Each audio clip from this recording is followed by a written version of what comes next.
If you've ever waited all day for a debate, you know what? Never mind. Let's just start the show. Welcome to Benzinga Live Trading. Let's see if this actually kind of comes back. Way out of control, got way too high. All right. Hey, I will take that. I will absolutely take that.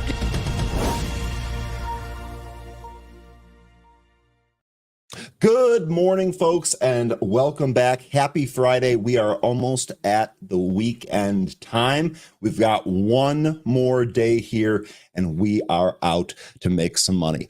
I am going to start with this. Easy Mike. Ryan, you were awesome yesterday on Trader TV Live.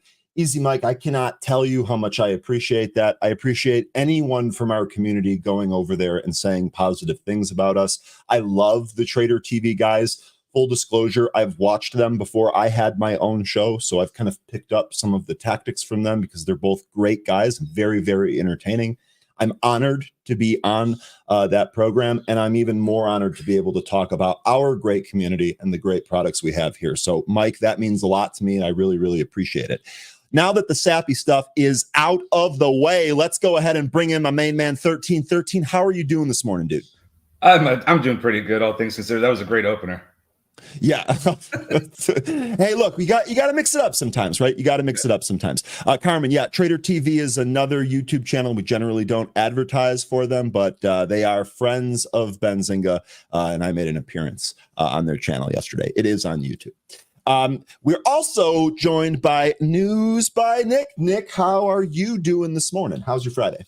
Good morning. It's going well. We had Nike earnings, some PCEs, some upgrades, downgrades. It's a good morning, but very tired. I think I'm going to have a nap after the show. Yeah, and full disclosure here, Nick, despite being young, working until the wee hours there. Nick, working late nights, no matter how old you are or what industry you're in, will always get respect from me. That is awesome. Congratulations, and I hope you're able to catch up on some of your rest later today. Okay, let's go ahead and dive right into everything that's going on, and then we will talk about some the different movers, and I'll have Nick go through the news. I definitely want to hear about those Nike earnings. That is looks a little concerning there. So let's go ahead and dive right in. First thing we're going to do is look at the SPY here. Now the futures are up here this morning. It looks like were trading up yesterday in the evening. So far, we've held that. Nothing crazy yet. We pretty much stopped at that 549. Remember when we first talked and I showed you the Fibonacci extension where I was trying to ballpark some estimates here for the SPY. I think we had one right up there at 550, 551. That seems to be right where we're at right now. So we'll see where that ends up going here. If you look at the daily chart here, it does look like this is a little bit of a dip that's slowly being bought.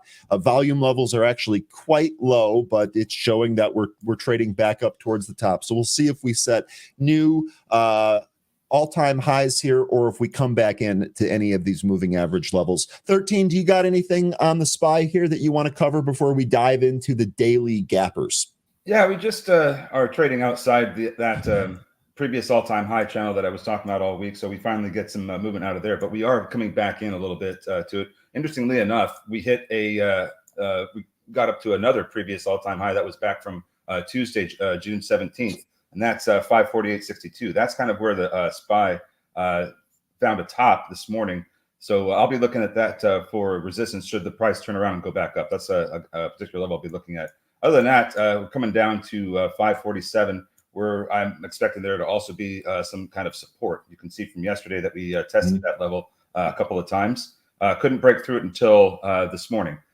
So those are the two levels I'll be watching for. Seems like, I'm just going to kind of wait and see what happens this morning with because we didn't really get too much of a reaction with PCE, just a little bit of back and forth, and now we're leaking. So I'm just going to wait and see what happens and how we open, and I'll kind of decide what we do from there. But for now, it's basically it's going to be those previous levels that I've mentioned. Okay. Yeah, real good stuff there. And I think I'm with you, 13. I don't think there is necessarily a trade here on any of the indexes right out of the open. I know we did have this trade all trends here say why fading the open and buying banks at the close, according to Triple D. I look at Dennis as a mentor. I don't know that I necessarily want to play any of these indexes right here out of the open. We'll see if we can find some individual names. So let's go ahead and cover some of the gappers, then we'll roll through some of the news there. First one here is going to be one that's no stranger to our program. I know we've traded this. Did I just say program like I'm like 150 years old? This is no stranger to our show here. We've traded this one a number of times before. This is Cosmos Health. Ticker COSM. That's Charlie Oscar Sierra Mike. This did pop yesterday, popped again here today. We've actually had 3 different instances where the volume has really kind of come back into this. So at least to my eye here in the pre-market, this looks like this does want to test 140, perhaps 150. Maybe this gets rolling here. Cosmos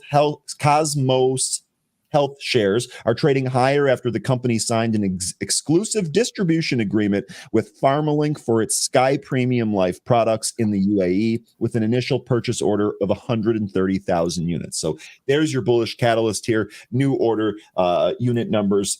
COSM going higher here. Again, we've seen this one before. We've traded this one before. You can see simply by looking at the daily chart what kind of situation the stock is in.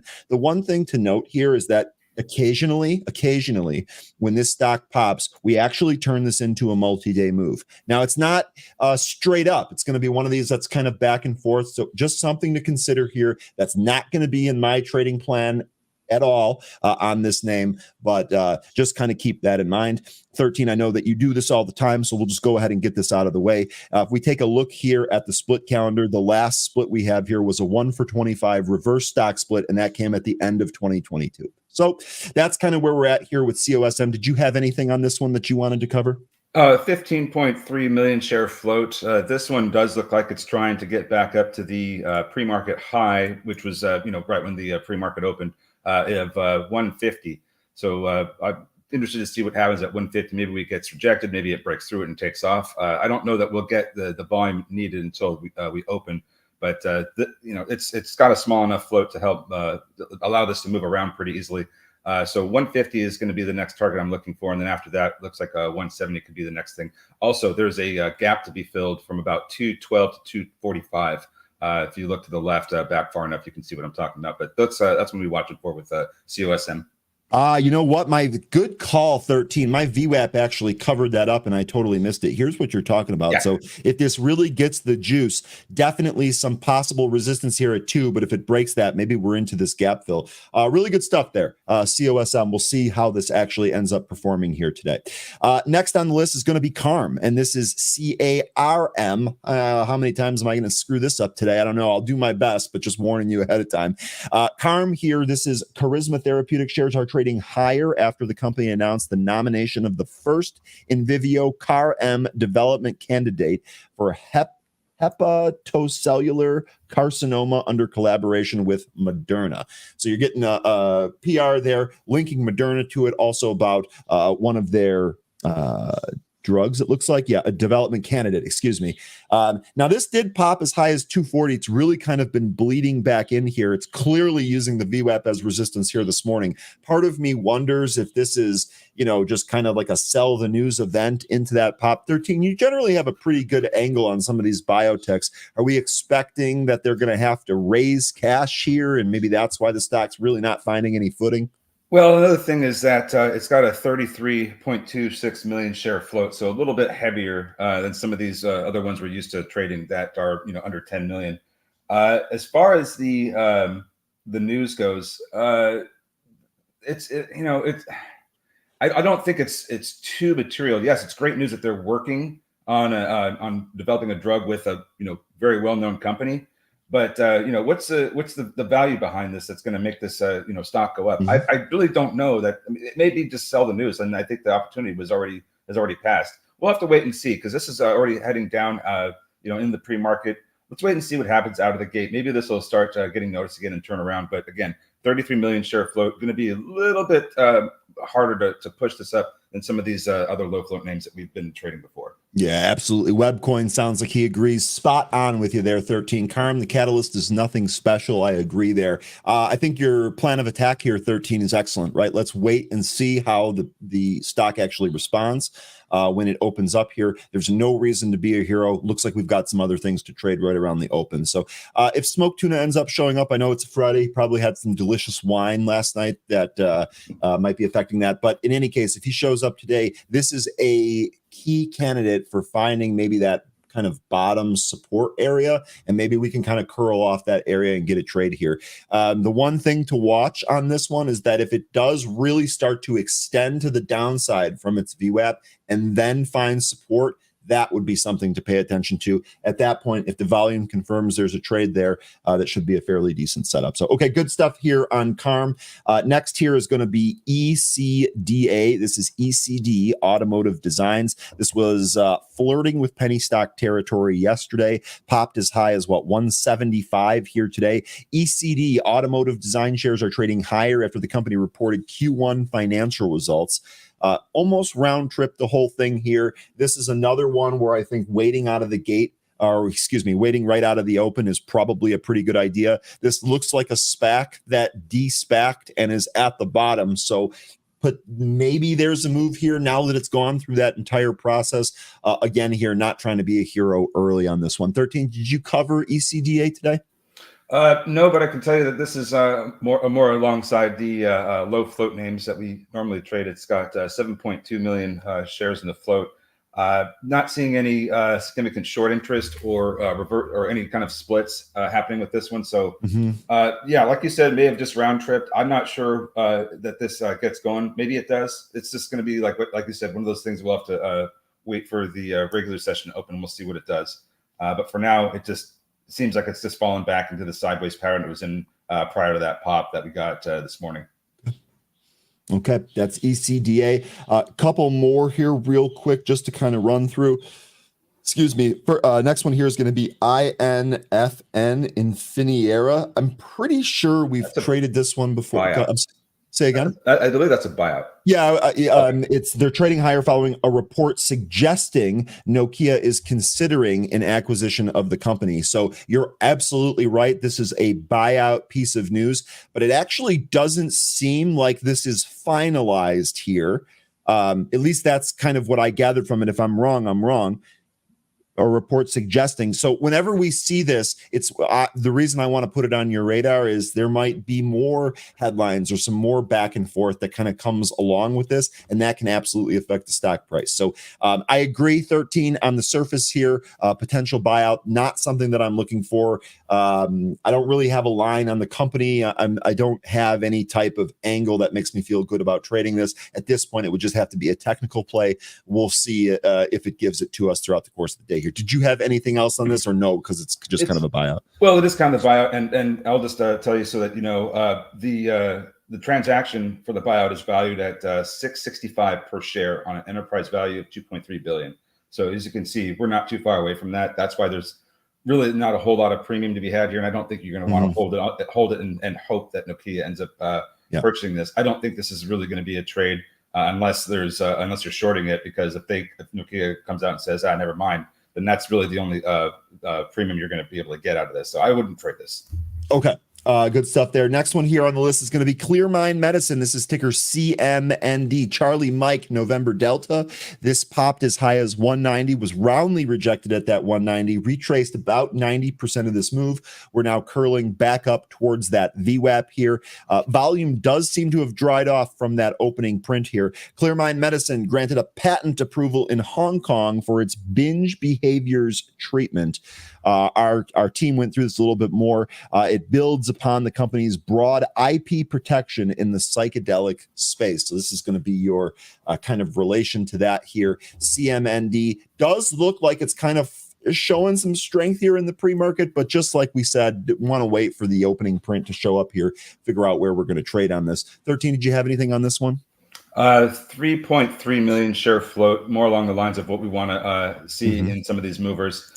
Short interest, it's got 10%, but I believe they just it looks like they did the reverse split back in November last year. It was a 1 for 30, so I don't really think that's making too much of a difference.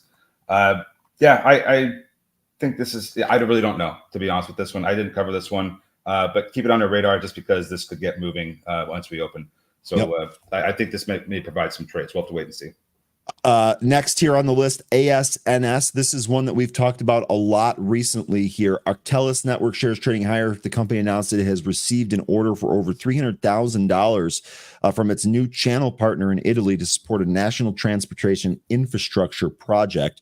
That popped as high as 220. The reaction here had not been great. This, again, seems like something that we're going to wait out, but that's what's going on here. 13, do you have anything here on ASNS? No, I did not cover this one. Okay, no problem. Last one on the list, obviously the big elephant in the room, DJT here. This is definitely going to be in play. This is going to be in play to the upside, the downside, pretty much any side that you can think of. This is likely to be volatile today, given what took place yesterday. I'll just go out on a limb here. I am not going to trade this. For all of you that are looking for some gunslinging and some movers here, have at it. I'm going to try and just kind of remove myself completely from this and trade something else. However, I'm sure we'll take a look at it. I'm sure we'll call out some of the different movements here. Also worth noting, ESPR plug also on the list here. We'll see if those end up taking off. I did want to save enough time here. I know we only have 9 minutes left, but I did want to run through some of the news. I am going to turn it over to Nick here, but I am going to address some of the comments here in the chat regarding Chewy, as this was a trade that I had recently made and did well on. In hindsight, unfortunately, I didn't do as well as I could have here. I'm going to start out with a shout out to the Happy Hour group, who really kind of combined and gave some charting expertise to say that, hey, this pop on Chewy that you bought with calls, this move actually measures to 30. Well, that's exactly what we got. We actually got a rejection at 30.04 and we came back in. Now, yesterday, the big thing that's going on here, yesterday we had this. Roaring Kitty tweeted a cartoon picture of a dog using the Chewy blue as a background, and evidently that catalyst was strong enough to drive Chewy from $28 to $39. Yep, we did print above $39. As you can see, this really came back in on the back of this. Let the rumor mill spin, okay? It is Ryan Cohn, Roaring Kitty, Uno, all of this other stuff. That's what's going on here. The one thing that I will say, as someone who really likes the company, uses the product, has traded the stock and the options multiple times in the past, one of the things that I would say is, if make sure that you have a tactical plan with this one. It is going to be hard to rely on what Roaring Kitty does and says as part of your trade plan. So if you can trade this around something else that feels tangible, for lack of a better word, do that. That would be the only advice that I have here. That's what's going on with Chewy. Nick, I didn't even ask you about this because it took place yesterday during the day. Did you have anything that you wanted to add to the Chewy Roaring Kitty tweet thing? It was interesting that Chewy spiked and then it kind of sold off, and then it ended lower. But I think with that gain, if that gain were to hold, Ryan, it was going to be putting in its best day for quite some time. But you can see that kind of little trick. So my question is, with this Roaring Kitty news and how it all transpired, are we kind of in that hype phase? It's like over, like after you tweet, the stock goes up and then you like dwindle down a little bit as like the chart shows. Are we kind of in this phase where it's a hypothetical where you buy the rumor or you buy the news and then you automatically sell a little bit after? Yeah, I mean, look, I think that this Chewy is now officially part of the meme stonks basket. 13, you do a really good job covering these when they move around. I think that this kind of plays into it. I think that when you see things on the internet that are cryptic, and this is one of the stocks that might respond to that. I don't know how I feel about that because I actually like the company and I actually would like to have a long-term position here. I was actually a little bit disappointed. I traded this with options instead of equity because the trade worked out so well. I would like to have held a little bit there. And I will say that this move yesterday, I rarely do this. I try to be better about this. But yesterday, I found myself saying, God, I wish I had some of my calls back. Can I please have some of my calls back? Yeah. Because when this thing was popping towards 40, those things were 10x. I don't think we can really call this one a meme stock yet. We had one day where it did something really wild because of one incident. And, these meme stocks, they do these crazy moves over a series of days or at a week, and then they'll stop, and then they'll do it like later on. We've only had one day with this, so I don't think it's a little too early to call this one a meme stock. And this is actually a good company, not like, a company that's seemingly going out of business like GME or AMC. This is actually, people still, of course, they love their pets, and they're still going to spend money on their pets. And this company's doing really well. It's being managed really well. So I don't really think this qualifies as a meme stock yet. Okay, and fair point, and you make some really good points there. One of the things that I'm kind of building my thesis around on that is that some of the key players in some of those meme stocks also seem to be involved in Chewy. And I'm just kind of waiting for that. But your point is well made there, and you're absolutely right. This has had not as frequent or as big of a reaction as some of those other stocks. So, okay, really good stuff there on Chewy. Nick, where do you want to go with the news? I know we don't have a lot of time left here. Do you want to start with Nike?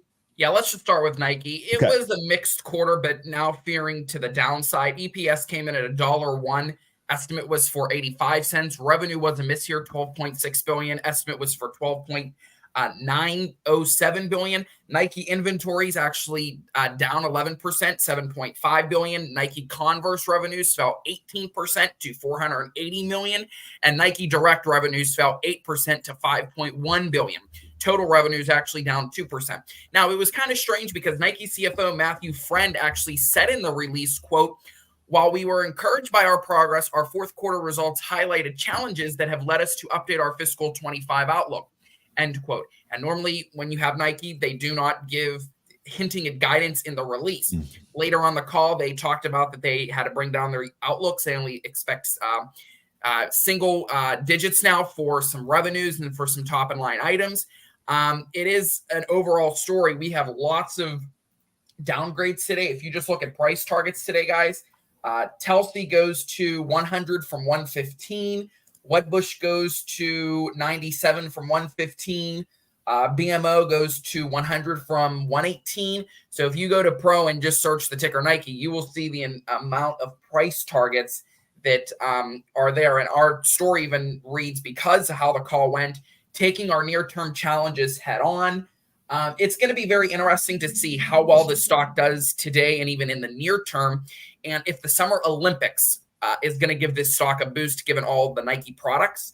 I do want to remind everybody that in the release, the company repurchased 1 billion in shares in the fourth quarter and repurchased 4.3 billion in shares during the full fiscal year. Buybacks are part of the 18 billion program approved in June of 22. And Nike said it has repurchased 9.1 billion in shares under the plan. So there's Nike. It's going to be the talk of the tape today. Yeah, I think it's a CNBC reference, but it's going to be a talk of the tell today. Not sure if this is a signal to like Lululemon, to Air Jordans, to all these other companies that are within the same business as Nike. Yeah, well done, Nick. I think that's spot on with that analysis. Very, very well done. I think one of the things that this is going to show us is that there should be opportunity. Someone said it earlier, it might have been Jay's Life. Anyway, I can't remember who specifically said this earlier. This provides an opportunity for some other companies like ON, which we've talked about. Jay Rice, I know you've talked about ON a lot. And you bring up a really good point about the Olympics too, Nick. Is it going to seem like some of the athletes are moving away from Nike and joining other brands? I mean, at the end of the day, Nike's always going to maintain the Air Jordan brand, and that's always going to perform well. I'm not really worried about that. But newer athletes here, maybe they're going to say there's a lot more competition. ON, Hoka, some of the other traditional names that we know. So this is an interesting move here. Down almost 18% is a large move for Nike. So we'll see where this goes. Okay. Did you have anything else you want to cover? I know we're about to open. Just PCE better than it came in line with expectations. Not really a market mover here. That's about it. I can't really tell you about much because we thought this was going to be more market moving, but If it comes in with expectations, you're not really going to see much. Yeah, no, you're really good stuff there. Okay, let's go ahead and fix this up. Again, the stream is sponsored by Trade the Pool. Trade the Pool is a prop firm. Actually been getting some more questions about it. Is a prop firm, so you share profits on the trades that you make. But it can be a really easy way for you to get above that day trading threshold if that's something that you need. And if you're already above that and you just need some more dry powder, Trade the Pool could really help you out. So check them out. The hub that you see here on the screen, this is Trade the Pool's hub for trade execution. Okay. Now what's moving here, guys? What are we seeing here today for trades? COSM, this was from the list here. Looks like this is trying to go, staying above the VWAP here. Yeah, it certainly looks like that's trying to get moving here. Lots of sell orders above where we're at now. So let's see if it can chew through all that. CMND also had a little bit of a move up into VWAP right before we opened, and now it's down a bit, but still getting support. So we're waiting to see if that turns around. DJT, that one's going lower, as is the SPY. We're actually falling through 547 and going a bit lower here. So we'll see where that can end up. Also, CARM is going lower slowly, and that's about all I'm looking at right now. Is just waiting to see where we go with those. Okay, yeah, that SPY pulling right here off of the open. We'll see where we end up. Okay, good stuff there. Crow mentioning DXYZ. That was that Destiny 100 tech ETF. That thing had a monster move up to 100, came all the way back down. Looks like it's moving here today. Not a whole lot of volume on that one. Let's see what else. Whis mentioning that Rivian is on watch. That is interesting. Okay, so it looks like that corrective move from that pop, maybe that's over. That would be something here on Rivian if that's the case. With CMND, here we go now. Here we go now. CNMD? CMND. Oh, interesting. I don't have that in Trade the Pool. I thought I did. That is, let's see, the pre-market high I have. It was this pre-market? Yeah, wow. Yes, it was. Is 190. It's headed that direction right now. Nice green candle after showing a little weakness out of the open.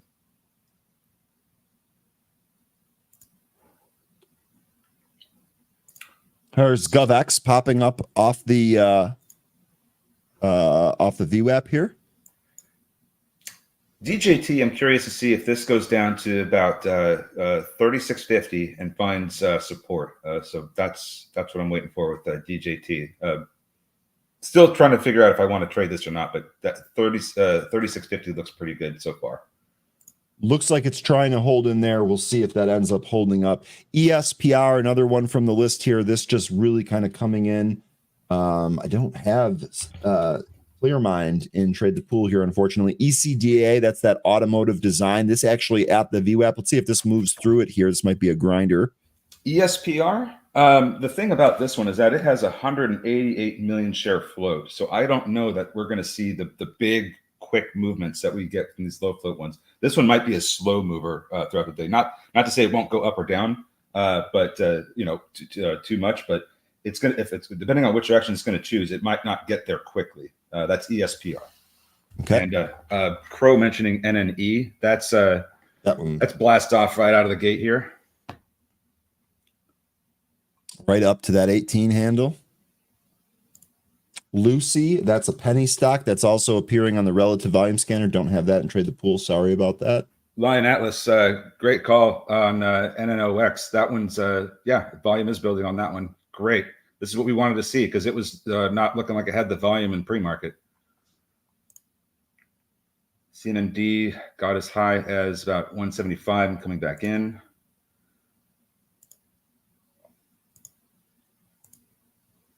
NNE is just tearing up.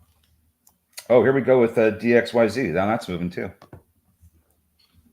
Let me bring that up here. That one's interesting. Haven't traded that yet, but pretty interesting. Just put that there. Okay, so DXYZ, NNE, and NNOX looking good right now. CMND now coming back in after a nice pop over VWAP. Trying to find support. CARM, this one actually looks like it's starting to get going as well. CRM, that is? CARM. CARM, sorry. I'll just say CARM. That actually right back to the VWAP here. Here we go. Let's see if we can break above that. That might actually give you a trade. Mm-hmm. Let's see if this can get into the 180s. Looks like the XYZ is pulling back a bit. There we go with CARM. Here we go. Nice there on CARM. Mm-hmm. I should have traded this one with you, 13. That was great. May struggle getting through the 180s. I'd be looking at 2 as the final exit. But I'm already selling out of this one right now. Jay Rice, say IWM still strong versus the Qs and the SPY here. That would be a welcome sight, Jay, if that continues here. You're right. That is definitely the case here this morning. For Nike guys, it's the worst day in about 23, 24 years going back on a one-day change. Yeah, what I was going to ask you earlier, when was the last time that you remember Nike in an 80 handle? I feel like that's been a long time. Maybe I should consult the chart. Maybe I'm just being stupid. 22, 21, 22. Yeah, I mean, that feels, COVID, right? Really? Right? In the COVID era. 2020, 2020, change, yeah, Ryan, if you are looking at a one-day change, it's about its worst day after earnings in about 2000, anywhere between 2000 and 2001. If you kind of look at it on a chart, I say in about 24 years, it's its worst one-day performance ever. Okay, with that being the case, then, I mean, that's something that's in the past here. So with that being the case now, to me, what's really going to tell the story here is how Nike trades past this. You know, we've talked about how sometimes the sentiment changes on some of these stocks after earnings reports. Jay Rice, you had pointed it out on Chewy that after the last Chewy earnings report, all the dips were getting bought. Let's see now if the opposite is true on Nike. If this pops at all, do those rips get sold? Does it really have a tough time making it back to any of these moving averages, or maybe filling this gap that we just created from this gap down? Wild day here. Wild day here, especially for Nike. DJT trying to recover VWAP, so far not working out. Waiting to see if this goes lower. I still think that we might see 3650. This chart doesn't look great. This intraday 3-minute chart doesn't look great. This actually looks kind of bear flaggy to me, almost like it's a little bit heavy and it might try to go lower. We'll see, though. Again, one of the reasons why I didn't even want to touch this one today. Sorry for chuckling. Yeah, stock profit GovX is ripping. That's looking pretty good right now. It looks like we might see it try for the highs from yesterday, which were 490. It's on its way there. Getting a mention with MLGO. This has been the stock for me that I've been trading all week. So let's see how this has made a week, hasn't it? 13. Oh, absolutely. And look again, did the same thing again. Falls out of the open. You buy that, and you're good. And you know what? I should have done that with you, 13. I should have. I didn't do it today, but I'm just saying, like, it's done the same thing all week ever since it started moving. It'll fall out of the open, and then you buy that, and you're either good for that trade or you're good for the rest of the day. Now it's trying to break out of 1850. There's been resistance there all morning, so that would be a level to get through.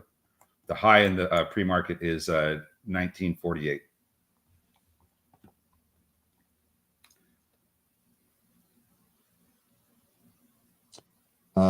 Looking around here, Jay saying, personally, I think Nike is a company problem, not a consumer problem. Time will tell. Indeed, Jay, and you're right. We actually do need time to tell for that. It takes like that, which is why we have a market. Good stuff there. MLGO setups looks nice as long as it can hold this price. Does seem to be showing some strength here. Do like to see that volume pop. You guys are mentioning Rivian as well. Ooh, Rivian, big move up here. Did we have any news, or is this just kind of or any fresh news, I should say, on Rivian, or is this just kind of continuation? Let's see, Rivian. You know, I wonder if that's just like squeezing of the shorts. I know that there was wasn't there some pretty significant selling in Rivian yesterday? Yeah, Needham maintained their buy and raised their price target. That's the only fresh news here today. Yeah, that seems to be it. Nice little pop here, though, on Rivian, for sure. Really Here we go. Our first mention. I was waiting for this. DJF, thank you for being the first here. The first CMG mention here, really. I don't know if this is a buy or sell, trading almost 60 times earnings. Okay, so we've talked about, stocks being expensive. I don't know the answer to that either. At first I want to say, hey, that really sounds expensive. And then I think about how delicious the burrito is. And I'm like, well, maybe it doesn't really matter. This to me is what are you guys' thoughts here on Chipotle and trading Chipotle post the split? Anything? I'm waiting. If I'm gonna pick this up, I'd be waiting because as we've discussed before with these splits, is that sometimes you can see them trade down before they turn around and make new all-time highs. So that's what I'm waiting for. Plus, this has had an incredible run. Should cool off a bit here first. So I'd be waiting for CMG to come down. Okay, so you're going to wait for this to then shake out before you make anything here. DJ AF, I'd be curious to know what you end up deciding here. I know you said you didn't know if it's a buy or a sell. If you do make that determination, I would be quite interested to hear what you think on that. So I've been watching Chipotle as well here. Okay, MLGO. Ryan, MLGO, bang, bang, bang. Great call here. You guys were all on this. There was no way that I was going to chase that. I missed that setup. That 13 called perfectly. There's no way I'm going to chase. That's how I've actually really kind of hurt myself recently. Really good stuff here on MLGO. You guys know how I feel about this. If you're in this for a day trade here on a move like this, on volume like this, I'd be trimming into this and protecting your trade. Yeah. Well, let's just see what's setting up next because that's taken off. Yeah, that one's taken off. Now, what I will say is that maybe there is going to be another setup here. Like if this comes back to the VWAP and holds it, we'll see. But this one, pull back to VWAP. Here we go. Smoke tuna literally, I know we had a little bit of a delay there in the stream, but we literally said that at the same time. That's what we're going to be watching here on MLGO. That's how I would attack it too. Keep us posted. Crow mentioning ASNS, which was on our list here from this morning. What? AS, and do I not have that in the pool? Is it Actelis Networks? ASNS. Yeah, that's the one here from this morning. Yeah, I just don't have it in Trade the Pool. Okay, that makes sense. Sorry about that. And then E, it looks like it's trying to push up beyond 1975. Needs a little bit more volume than this. Awesome halt down. Rick, thanks for shouting that. Looks like that went right through the VWAP to those intraday lows there. Yikes.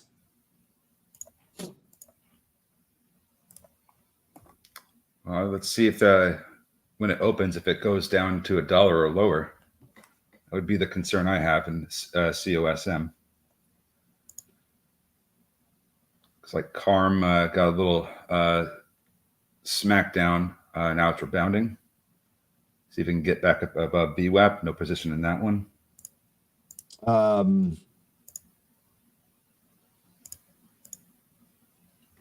Hang on. Just getting a mention with Hollow. I'll bring it up here so we can watch it real quick. Let me just finish handling my other task here. Oop, that brought up the warrants. That's not what I wanted. Wait, really? I don't have Hollow anymore. I just have Hollow warrants. That is strange. I bet I could resolve that with a platform restart. Yeah, I'm gonna wait to do anything with Hollow until towards the end of summer, because if you look at a daily chart, you can just clearly see that August, September, and January, February, that's when this thing really spikes and takes off, and then it comes right back in. We've already had that happen in February this year, so I'd be waiting for August, September to get ready for the next spike if the pattern holds up. Folks, I've got good news to break here. Nick, I'm sorry for taking your hat briefly, but I am going to break some news here real quick. First of all, MLGO, by the way, back up towards those highs.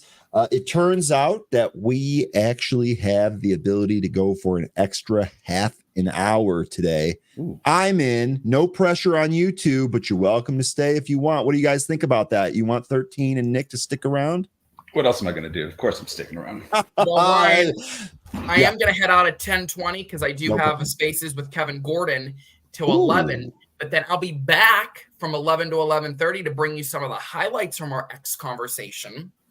Don't you love it when a plan comes together, Nick? Yes. Because Go get us that news. I was going to say, that is awesome. That's what we'll do. So, okay, we'll go for a little bit longer here today. Love to see that. Really good stuff there. MLGO, by the way, looked like that was a little bit of a head fake. That popped towards the highs, quickly reversed. Here we are now back at VWAP. Tuno, what are you thinking here? Thinking we're going to try this one? Voodoo, no Anne-Marie this week. Anne-Marie has some obligations outside of work that she's taking care of. Everything's fine. She will be back, not here today. But you know what? I'll tease this a little bit. I know that we didn't have a show on Wednesday. We had a webinar. And I know that, unfortunately, that meant that we missed Tim Melvin Wednesdays. Well, guess what? I reached out to Tim, and he's going to join us today just to make sure we didn't actually miss that. So stick around. Tim Melvin coming at about 10 o'clock Eastern time here today. All right. We're waiting to see if CMND is going to make a move here. And well, I was talking about that. It looks like MLGO did try to bounce here off the VWAP. The one thing that is kind of concerning here, very, very spread on this bounce. We'll see if this kind of tightens up down here around the VWAP. I want this to hold. Smoke Tuna says if MLGO does not close below 18, you could take for a move higher. Okay, so here we go. We are at 1850 if it does not close below 18 per Smoke Tuna.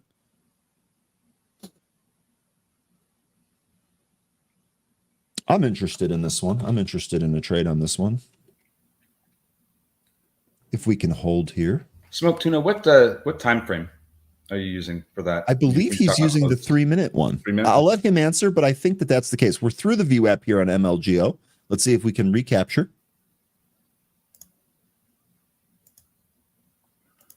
Zim having a day again. Glenn mentioned in Chewy. Let's check both of those here real quick. I'll come back to MLGO. Keep it in mind here. Zim, oh my God, 22.5. This actually looks like this might go above yesterday's intraday high 13. Let me see where I think Zim could go here in my longer term charts. Geez. Okay, so we're in the trying to get through a supply channel here. Back from March and of 23 and November of 22. We have to get up to over 26 and I guess over maybe even 27 to get through all of that.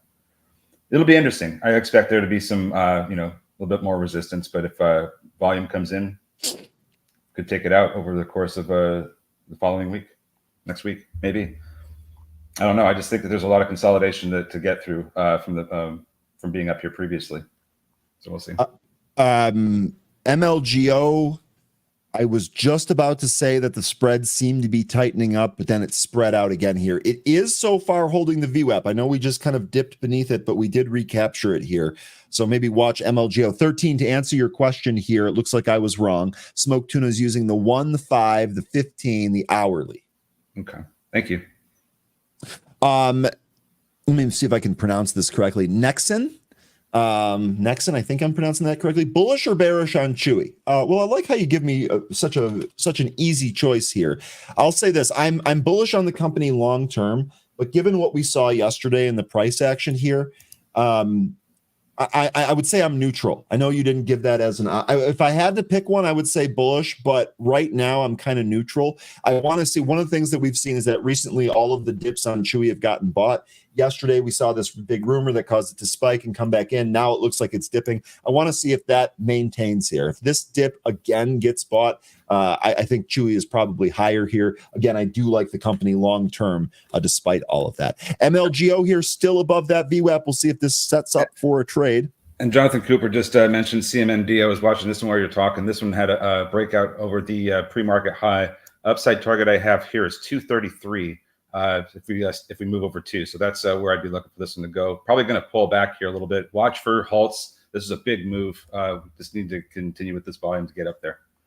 Okay, I threw the Benzinga Pro screen back up here. I'm going to try to log out and log back into the Trade the Pool hub and see if I can get some of these other stocks that we're trading here. We shall see if that works. GovX looks like it's trying to push up next. There we go. I've got to press OK here. So CMND, clear mine. Nope, don't have it. Hollow. Nope. No. Okay, I guess that is. Which one was that? I'm sorry. GovX, GOVX. GovX. That one's trying to push up. It providing some upper shadows here on these candles, but it looks like this one that it's currently in is trying to push up through 447. MLGO, by the way, breaking down here. Jay Rice saying, I think Kitty hurt a lot of followers yesterday. Jay, just to be clear, you think that he hurt his followers because he tweeted it traded up to 39. People likely bought it on the way up, and then it came all the way back in. I just want to make sure that I'm understanding you correctly. MLGO. Well, now I don't have MLGO. No, something's going on here. Something's going haywire with my Trade the Pool platform. Let me go back to see if I can what to say here. And are you going to do it, GovX? It was like right up there at 447. Now it's pulling. Oh no! Still holding VWAP though. Watch Tesla, guys. It's the first peak back above $200 since March 1st. It's hitting some 3 months high, and it's about $6 away last time I checked before it heads above the 200-day moving average. That'd be the first time going back early of this year of 2024. So Tesla at the highs, NVIDIA also ripping to the highs right here, 126 prints right there. This right up towards yesterday's intraday high. Stay focused on NVIDIA. Jay Rice on NVIDIA here. So what do you guys make of this? What do you guys make of this? You think we end up going higher here on NVIDIA? Was there a piece of news that maybe I just missed? 200-day SMA in Tesla is at 206 and 25 cents. So it's not too far away from there. That could be pretty significant resistance. Let me see if I can bring that up here for you. So here you go. We are running up to that. Also worth noting, 13, the 500-day, 7 points above that. 7 points above that. With NVIDIA, it's just getting support from its 20-day SMA. And interestingly, that's been the case pretty much all week. Usually when I see this formation, I'm thinking, okay, well, that moving average may not hold up for too much longer. I don't like the way this looks with NVIDIA. It looks like this is going to roll over to me. MLGO in the process of trying to recapture its VWAP. That's notable there. You were saying NVIDIA, right? You think NVIDIA is going to roll over here? It just looks that way. When you get constant support from a moving average like it's doing right now, and it doesn't move off of it, it will tend to fall through it. So, and it kind of has a bit of a bear flag look to it anyway. And the volume is just, you can see just from this whole week, the volume just gets lower and lower and lower. I really do think this looks like it's rolling over. And if it does, then I'd expect a breakdown to happen under 118. Okay, good stuff there. Smoke Tuna mentioning MLGO. Watch the 1 minute volume if it holds here. Sorry, I'm flipping back and forth. I'm also trying to fix my Trade the Pool hub as we speak here. Here is MLGO. Looks like it did try to go there briefly, but still kind of sitting right there at that VWAP. Jay's Life mentioning CVX is going up in sympathy to Trump winning the election. Okay, well, let's dial that back here a little bit. Trump hasn't won anything yet. I think what you're saying here is that this might be going up as it's pricing in a Trump win. We would expect that with some of the energy names. Looks like that's what's happening here. The first thing that I would take a look at is going to be XOM. After that, XOM looks very, very similar. So a number of you folks had a lot of oil names or oil energy names that we've covered here. But folks, it is about 10 o'clock. If you've ever followed or read about Vince Lombardi, you know about Lombardi time. Lombardi time is basically you're either 15 minutes early or you're late. And so our special guest here today, Tim Melvin, is never late. So, of course, he showed up early and we are ready to go. We're happy to bring on Tim Melvin to the program. Tim, happy Friday. Thanks for joining us outside of your normal allotment. Oh, no problem. Happy to make any adjustments we needed to make. And yes, I am always early for everything. I've been this way since I was like a little kid. Because in my house with 4 kids, if you were late, you probably didn't eat. So I'm always early. But anyway, thanks for letting me come on a little bit early. And so interesting day. Man, I guess everybody's talking about Trump. I listened a little bit in the debate last night. Fortunately, that's not reflected in the market prices too much today. Yeah. But the big question I think on everybody's mind right now is what's the Fed going to do now that we're into the thick of this thing, right? Because the Fed goes to great lengths to not be political. And like it or not, love the Fed, hate the Fed, want to audit it, burn them, whatever you want to do to the Fed, it doesn't matter. We're stuck with the Fed. That's what we have. And the Fed dictates probably 80% of what's going to happen in the market in the short to intermediate term these days. So the big question is, what's the Fed's going to do? And nobody knows. Now, Powell is telling you that the next cut's going to be down. We in fact, if you look at where interest as a percent of GDP and the budget is, it has to be down. Right? We're at the levels. We pay a larger percent of GDP in budget and interest than some of the nations we make fun of, like France, Greece, Argentina, Japan. We're paying more interest as a percent of what we've got coming in than they are. So it's a problem. We're at between 14 and 16% of expenditures this year. That is getting into dangerous territory. We're at levels where the cut probably has to be down. The question is when. Now, I want to get your take on that, because my take is that the next interest rate movement or the next cut is not going to come in 2024. Is that your view, or what do you think on when? I don't think they can do it before December at the earliest. And okay. It has, without like significant implosion of the economy or inflation plummeting to zero. Now, we had a really good reading on the PCE this morning, but it was still 2.6. So I think the next move is down. The question is, how do we bet on that, right? Exactly. You could try to use options. You could try to use futures. And if you're wrong in the short term, as we've all painfully learned trying to make bets on interest rates over time, you're going to lose your money. So I brought you guys a way today for listeners to play the Fed cut whenever it comes. Okay. And I don't care if it comes in June. I don't care if it comes in August, November. Well, trust me on this one. It is not going to happen in November, because the Fed decision is 2 days after the election. Yeah. And the only way they could do anything is if we have an election result that everybody has calmly accepted. I don't think that's going to be the case. Yeah, me either. In 2024. So here's the way to play this and not lose money. That's deeply discounted preferred stocks.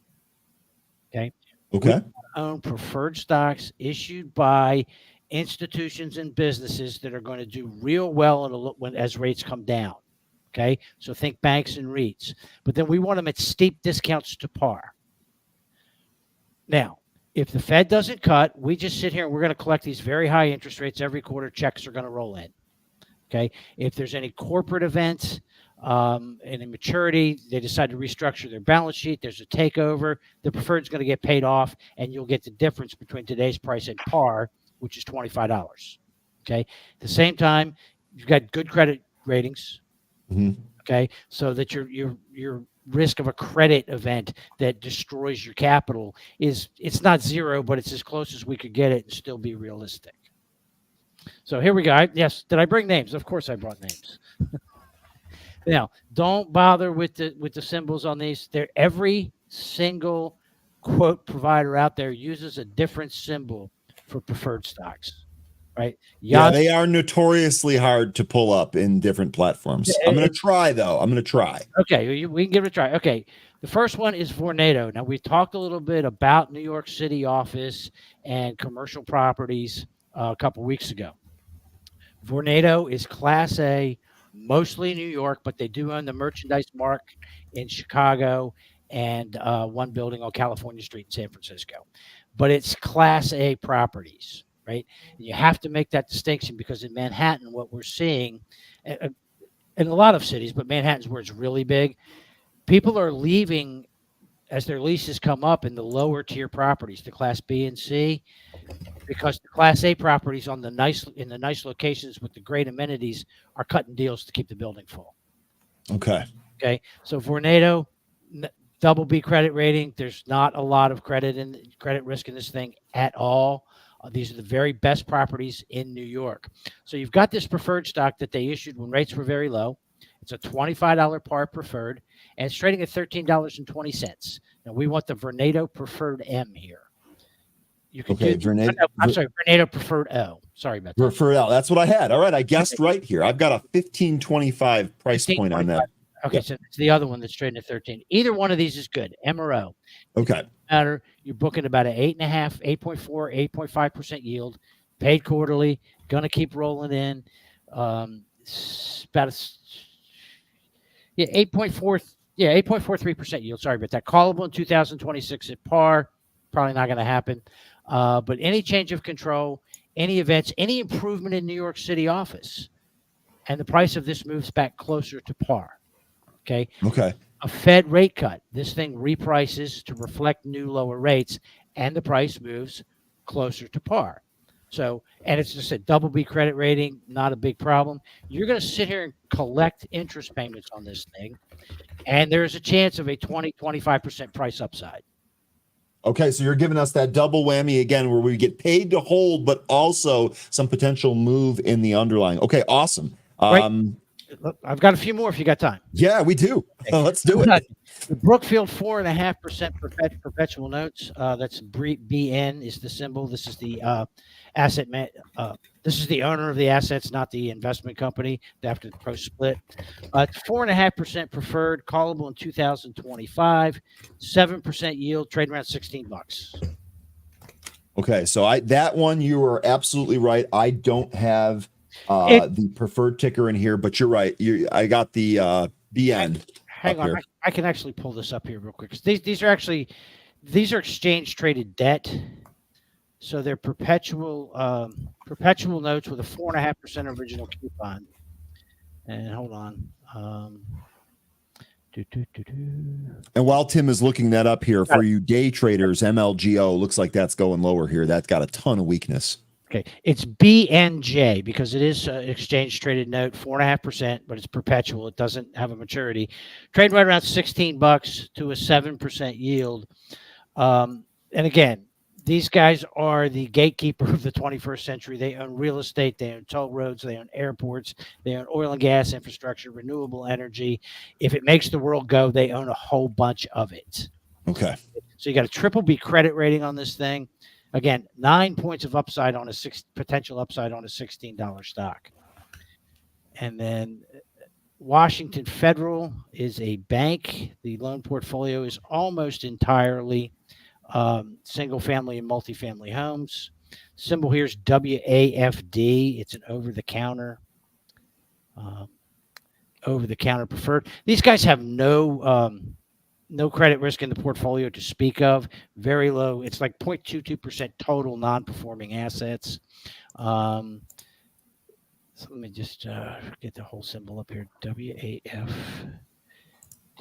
There we go. Okay. And again, you've got a 8.18% yield. Huge upside. This bank, by the way, has to be considered at some point. It's Washington Federal, out of the Seattle area, potential takeover candidate. $30 billion in assets, plenty of capital, great credit portfolio. So, like, no real financial risk in this stock at all. Sorry, it's off a little bit today. So the preferred's trading at $14.63 with a $25 par, and it is callable in 2026. Okay. And then, all right, got time for two more? Yep, I got time for two more, but I do have a question. Sure. You want to? Okay, so let's get in here. Stay focused. Saying, Ryan, what is Tim Melvin's thought on the larger regional banks like NYCB?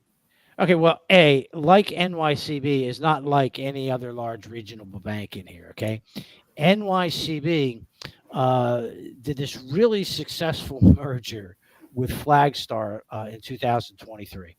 sorry, 2022 actually. And it closed, and everything was supposed to be fantastic. It took 18 months for that merger to get closed by the federal regulators. They lived in the building and just drug their feet at every possible opportunity. So the deal closes, and the regulators by this time have also facilitated the sale of the Signature Bank loan portfolio to NYCB. So everything's good. That this was a bit of a surprise, but it takes them over 100 billion in assets. The regulators that loved them on Friday came in on Monday and said, "Hey, assholes, you're over 100 billion dollars. You got to raise liquidity. You got to do this. You got to do that," and the stock tanked. So NYCB is very much a special situation in here. Fair value on it, it's trading now at 313. It's probably about $6 a share. The thing that you need to understand about NYCB is they reliquefied and sold a bunch of loans early on, and bought in a ton of cash. They had enough loan loss reserves to weather this storm no matter what, but the market didn't like it. So in comes Steve Mnuchin and his hedge fund, his private equity fund, and they injected another $1 billion, and they kicked out management. So management's bye-bye gone, totally replaced with guys who are committed to A, getting the stock price higher, and B, reworking the loan portfolio. New York Community Bank has a problem that no other bank has in the size that they have it. Their multifamily portfolio is a significant portion of the bank, and it's almost entirely rent-controlled apartments in New York City. Okay. And the problem with rent control in New York City is they changed the rules and you can't raise the rents very much anymore at all. So there's problems there. It's going to continue to be a problem for a bank, but they have the loan loss reserves to more than cover it. It's going to be a bumpy ride, but there's probably a $6 upside in that stock. Just if it goes to 2 first, don't complain to me about it because I told you it might. Okay, but there is it's probably going to go to 6 unless the regulators get really wonky here. And that is a risk, okay? The regulators could be a bigger problem here, particularly should this administration or some version of the current administration win the election, because they are very anti-bank. So New York, the other regional banks, you look at Fifth Third, which is stock that, we were like literally screaming and pounding the table out and dancing around the floor space at the money show last year, begging people to buy back at $20 a share. I mean, there's been a recognition of the higher quality regionals that the world's not going to end. They, in fact, do not own the office loans where all the problems are. If you look at Fifth Third and some of their specialty franchises, or Huntington Bank and some of the great things going on there, the regional banks are going to be okay. Everything, the headlines that you keep seeing about these banks are going to collapse and these banks have lost billions. It's like the gentleman who kept talking last year about how Bank of America was going to fail because they had $100 billion in potential losses in the bond portfolio.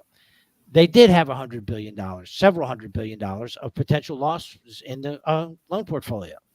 They have potential's the word. They had to sell them to book the losses. That was never going to happen.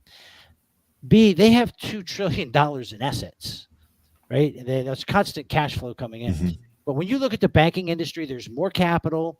The credit situation's held up much better than anybody imagined. And they don't own the office loans that are the problem in commercial real estate. So we like Upshot. We like commercial banks, the regionals. We love small community banks. I mean, cannot emphasize that enough. Have always loved them, love them even more right now because they're cheap, they're overcapitalized, and if the administration would get out of the way, we'd have an M&A boom. Okay, so stay focused. Let me know if that answers your question. Excellent answer there, Tim. Appreciate that. What was that other stock that you had here? You said you had 2 more? I got 2 more. Okay, FHN, First Horizon Preferred F. 4.7, trading around $17, 6.7% yield. Again, upside to par from here.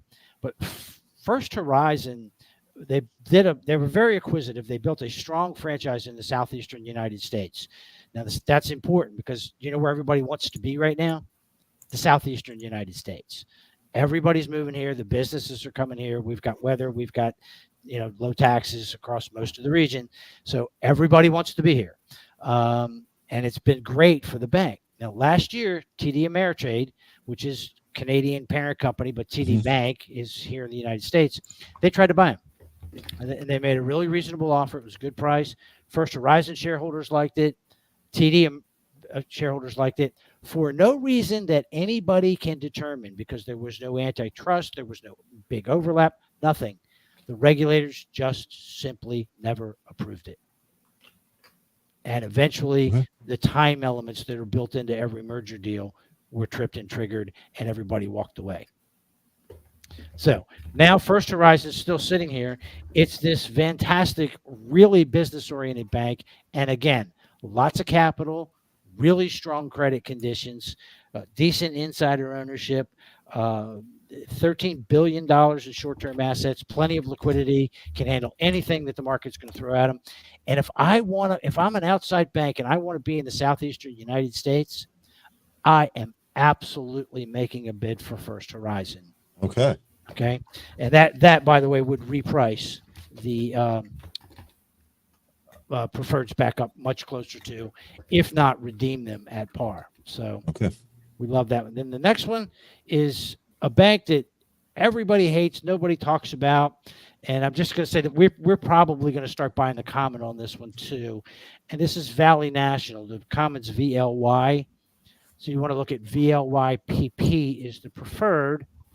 And we got a 7.06% yield. However, here's the key part of this. And I love these. This is a fixed to variable preferred. Okay. It has a fixed rate until 6/30 of 2025. So about a year and a few days from today. This thing is going to go to LIBOR plus a premium. So if it went today, it would be about a 9% coupon. And these things were great. And last year, everybody was ignoring them, and you were able to buy them. And as they went to variable, they were and still are paying us 9-10% dividend yields. So this is going to be, it was originally priced at LIBOR. It will be shifted to SOFR, which is the secured overnight funding rate at the Fed, plus 3.85. That'd be over 9% today. So we've got a heavily, $22, decent discount, great credit. Lots of upside here on the June 2025 repricing to a much higher coupon rate. This bank, not really a takeover risk, but definitely an upgrade risk. They're in New Jersey. They have a lot of New York and New Jersey loans. They've got a little tiny bit of rent control and no office skyscrapers, which is the only risk that you would have as a bank. Right. So when you go through and you read actually the company presentations that they do with their quarterlies, and you look at the numbers in the loan portfolio, there's nothing wrong with this bank. But because it's in New Jersey and they have branches in New York City, investors are just selling it. Boom, boom, boom. And you guys are traders. You know what happens when something starts seeing selling. More selling comes on top of it. It starts to accelerate. Exactly. Right. Then, of course, you had some index-related selling with the bank ETFs that did not help. So the common's gotten pretty beat up. It's down at 6 and change. We're probably going to start buying that. But the preferred, these fixed to variables have just been so much fun and so ridiculously profitable. And unless they're in a position to call it, you're going to end up collecting this variable rate for a while. And it doesn't look like the Fed's going to make cuts. Okay, probably next year. They're not going to make a lot of cuts.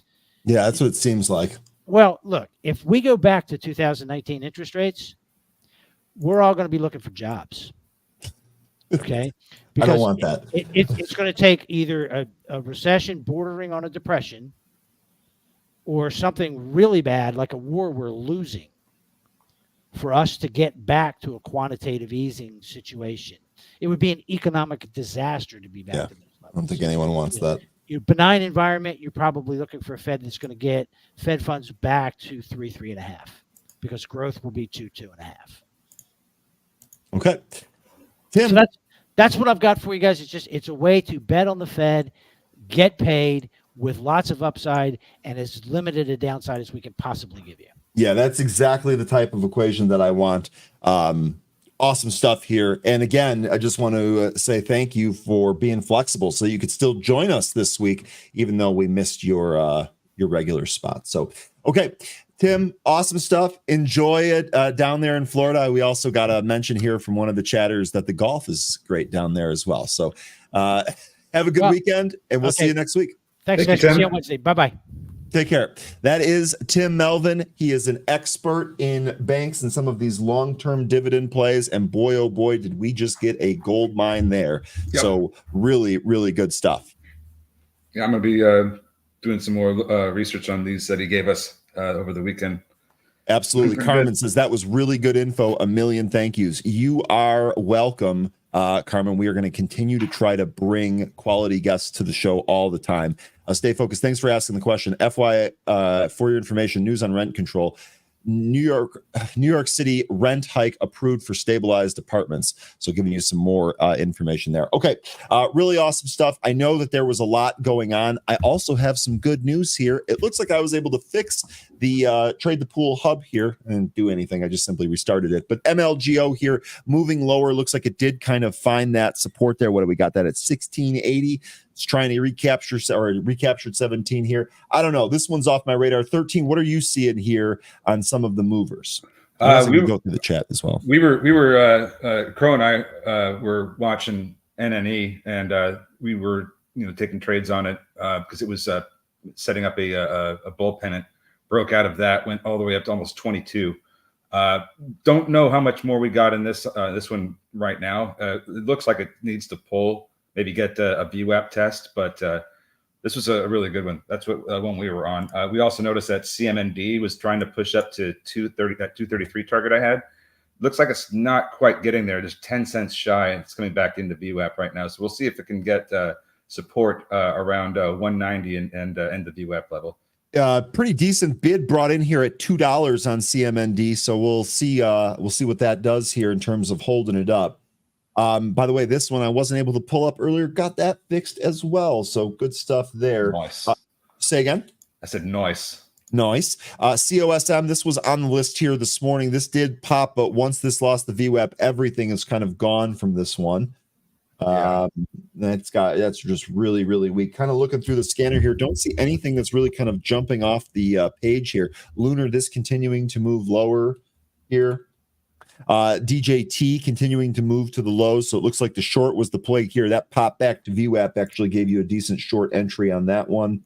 ECDA was another one from our list here today. This is still flirting with the VWAP. We really want to see this get above the VWAP and move. It's not really been able to do that. Did see some contracts for Lulu come in here. Those were puts, 300 puts. This actually broke 300. Be curious to know if this closes above 300 today or if we lose that important handle. BTDR getting mentioned here. Let's take a look at that. That's going to be Bite Deer Technologies. This BitDeer. This was a Bitcoin name, right? BTDR. I feel like we just looked at this one recently. Oh, this one's got a golden cross occurring on the daily. That's interesting. Proprietary mining, cloud hash, rate sharing, and cloud hosting. Company operates proprietary mining data centers in the United States and Norway. Indeed, BitDeer. This is actually a pretty strong chart here. Hatem, I messed up your name already, and I'm sorry about that. Let me fix that. That actually makes me feel crummy. Excuse me. I know that you had brought this one up earlier as well. This actually pretty strong here today. 13. I'm sorry, I didn't mean to. Okay, it's moving. I mean, it had news on it. BTDR. It had news that they are expanding their power capacity pipeline. Thank you very much. Port in Ohio to expand power capacity pipeline 2.5 gigawatts with 570 milliwatts. Additional power megawatts probably of additional power capacity. That just really plays into our utilities idea with needing electrical generation for all the different things that we're doing. We keep saying it all the time. We got a big power demand from data centers and AI. We're also going to get it from EVs. We're going to have all kinds of crazy weather that's going to drive up energy costs for using air conditioners. And of course, let's not forget we have crypto mining. And now this is one of those things that every time I see that power capacity is being expanded for Bitcoin mining or some kind of crypto mining, it gets me even more worried that we're going to, see more rolling blackouts. But it's going to be great for the utility trade. Real quick here, NUWE, Whisk, great call here. This actually was halted, popped opened, went higher and halted again, right? Yeah, so this is the second halt of the day. We're up almost 2 full points here on the day of NUWE. I don't see any news for this, so this just looks like kind of a volume pop. They did a reverse split on Wednesday, 1 for 35, and now it's moving. It actually was halted yesterday on news pending. I don't know what that news was, but apparently it just did a reverse split, and we've seen this happen before, where these stocks will start to move quickly because the float's been reduced in size as a result of the reverse split, and it's also got some pretty significant short interest prior to that split, so it might maybe not so much, but anyway, that reverse split is why it's moving. Yeah, so date announced. The recorded date is 6/28. So yeah, this split is as of today. It is trading at the split adjusted price as of today. Okay. Split effective today. As the early guys are jumping in. There you go. So this is why we try to cover these. I know we're a little bit late to this one. Looks like good eye out there in the chat though. Really good stuff. Really good stuff. How's Nike doing? I know we talked about that at the open here. Continuing to move lower. It is continuing to move lower. You are right. It actually looks like it's grinding a little bit lower here as well. Ryan, before I go, I wanted to throw this out there. If you could throw up a chart of Apple. Oppenheimer actually raises their target today to 250 from 200. They say, quote, "We believe Apple's solution to bring AI to consumers alongside its unique ecosystem advantage would result in faster than expected acceleration of revenue and EPS growth." While we're on Apple, there was a news print this morning from CNBC saying that the Apple Vision Pro started selling in China, but it is now going to cost in China $4,100. That's about 18% higher than the price here in the United States. So watch Apple. It's going to be even more expensive in China? Yes. Over in China, it's selling for $4,100. Okay.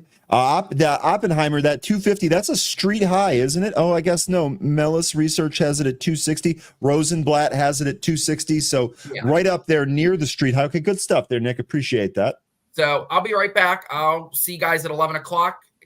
We'll talk to Kevin. We'll get his thoughts on the core PCE, some of the Fed, his mid-year outlook that he published a week ago, and I'll bring the highlights back. Perfect. Thank you so much, Thanks, Nick. Good luck, man. Thanks. All right, that is Nick Brown. Boy, we got all types of stuff going on. Were you ready for this type of a busy Friday, 13? Oh, holy smokes. Well, I didn't know it was on the docket, but I'm just glad that we have things to trade and things to talk about. And, it's a healthy Friday. Yeah, good way to end the week. Sure is. MLGO weakness abound here, plunging down here on volume 1550. Looks to be that low print here. WHLR getting a mention. That's going to be Wheeler Real Estate. Looks like this was a halt fest. What's going on with this one? This is another reverse split. Thank you, Wes. I love our chat doing all this. You guys are really helping me out by having a lot of that stuff ready here. So I'm not clicking around 8 million times. Good stuff there on Wheeler. WHLR. Smoke Tuna mentioning EOSE. Oh, yeah. That dip got bought as we moved through the VWAP there. And Knox, we talked about this one a little bit earlier. How's that doing? That is actually curling, and we reclaim the VWAP here. Watch NNOX. We could have a move up towards this 740 level. Yeah, that looks possible. Yep. Absolutely. DXYZ also curling too. Volume needs to return in some of these names that are curling though. EOSE, the news was a buy rating there. Smoke Tuna, let me pull that news for us here real quick. Curious to see if Nike goes to 75.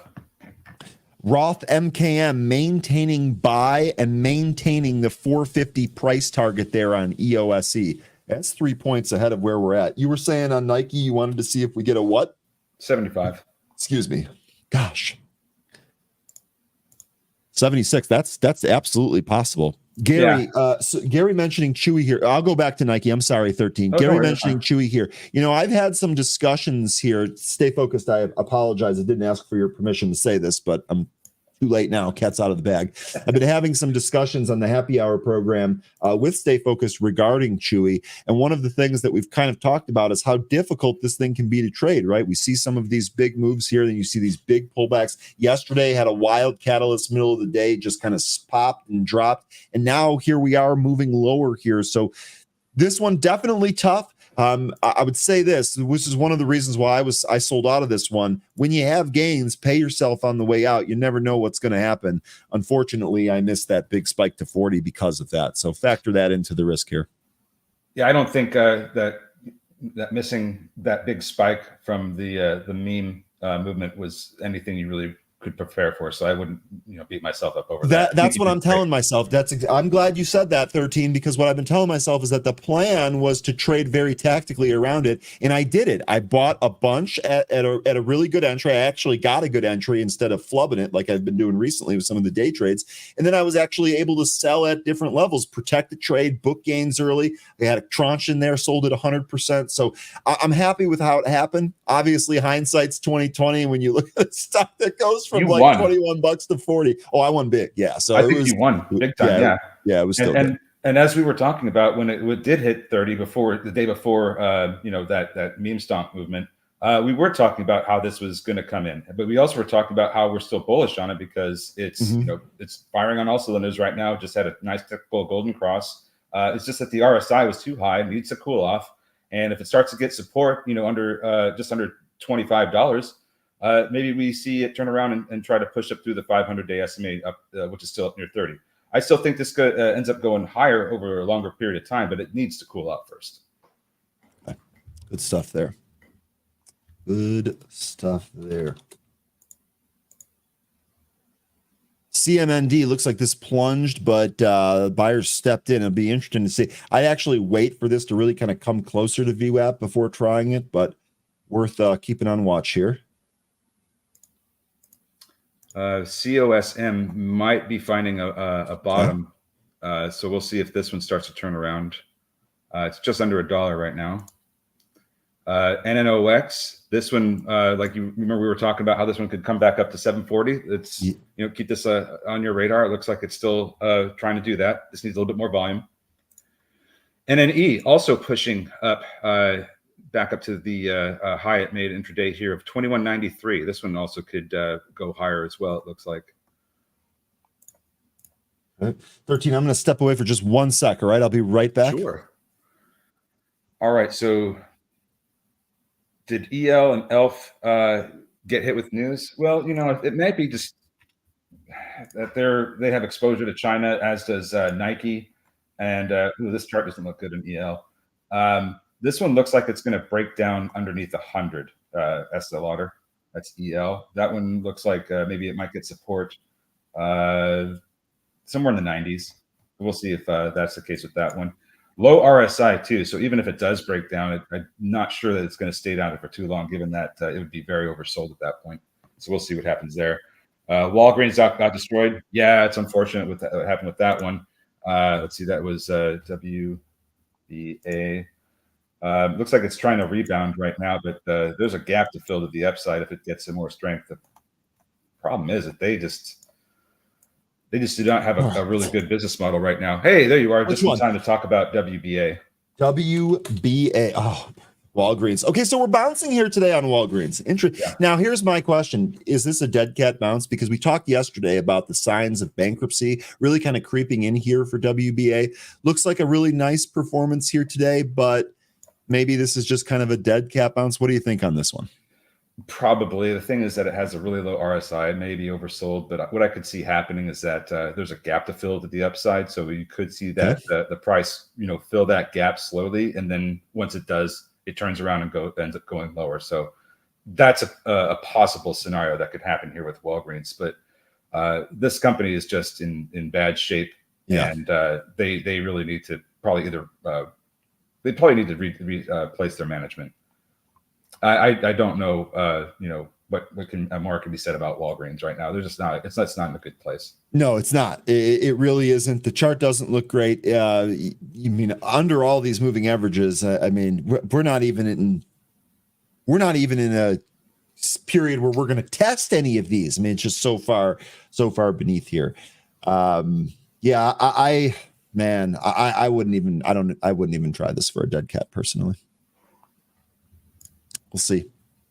It is performing here today. I give him that. ASNS just had a pop out of this. I guess we'll call it consolidation from this morning. Yeah, it did. Not sure what this is going on though. Let's see. Yeah, we didn't see anything for that. We didn't see any news for that, as far as I remember. It received an order of over $300,000 from its new channel partner in Italy to support national transportation infrastructure project. Lion Atlas saying WBA, per their CEO, cutting waste and trying to become leaner. We'll see if they're able to do that. Yeah, the CEO said yesterday. Yeah, that's what they were talking about with the store closures, and he also said that if things don't turn around, that there will be more store closures. Yep. So not what you want to hear. No, exactly. He didn't mince words, did he? He basically said, "Yeah, look, this is what we're trying, but we're not out of the woods yet." So I think that we'll see. We'll see how it ends up playing out here. ASNS still pushing. This one might go up to 188. That's where I guess that's the pre-market high. No, I guess there's another one that's higher, 197. But 188 seems to be I have as a level from previous price action in the past. So that's where I would be looking for maybe profit taking if I was in this. An ASNS would be 188 up there in that area. It's pushing up there. It's almost there.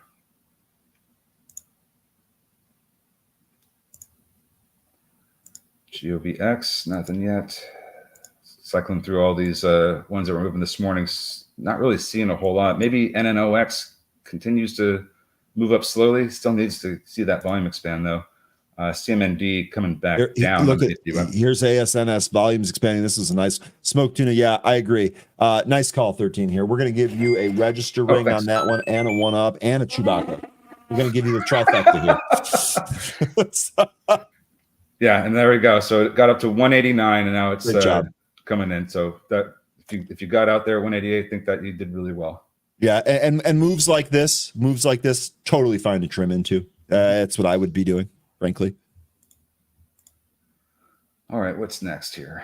So here we go. So Gene's asking this. So Gene's asking, should we buy Nike at this low, at least averaging in? It's at a 10-year and 2 standard deviation support. Nike's about 80% of athletic football and apparel sector market cap. Okay, so, well, as you already know, I'm just going to remind you for compliance, we don't make recommendations. We can't tell you what to buy and sell. And I'm sure you already know that. But the thesis that you're talking about here, this is interesting. So you Smoke Tuna says it all the time in this program here, buy weakness. Well, this is arguably one of the weakest days that Nike has. My personal opinion on this, Gene, I am not in a rush here, right? So I'd kind of wait for this to shake out and see if we get this a little bit lower.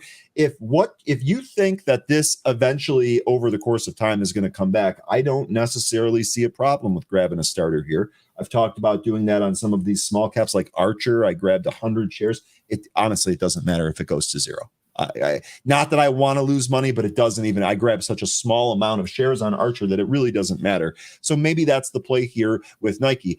The one part about the athletic footwear market cap sector, I think that is changing. Okay, I think that is changing. I'm someone that grew up idolizing Michael Jordan, and I really don't have a utility for basketball shoes, and I'm not a sneakerhead, so I have no interest in Nike products. Their running shoes are horrific compared to their competitors like New Balance and Hoka. We've even had some mention here of ONON. So I'm not sure if they get back. And I think that that's one of the things that's kind of going on here. That really is what makes a market. Sorry for the long-winded response. I'd be curious to know anyone else's opinion or line on Nike.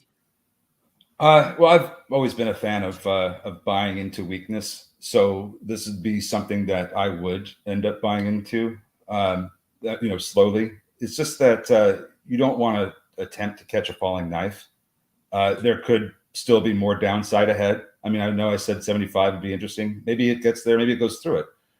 To Ryan's point, I think it does bear worth, not completely jumping into this and just kind of wait and see what it does, where it finds a bottom, and then, kind of make some decisions around that. But this is, if you're going to do a bounce trade, then I guess you could, buy it here and hope that it turns around on Monday or next week sometime. But I really just would think that waiting and seeing where this ends up bottoming would be a safer way to go. But still, down here, pretty attractive in the long term. Yeah. So Gene here, who initially asked the question, thumbs up. Thanks. You got it, Gene. Buying into weakness. Gene says, I'm just adding 10 shares at a time. Now, Gene, I don't know what your, risk tolerance is, but it sounds to me like you're kind of doing this at a very slow pace where you're not really going to get hurt. And I think that's the takeaway here.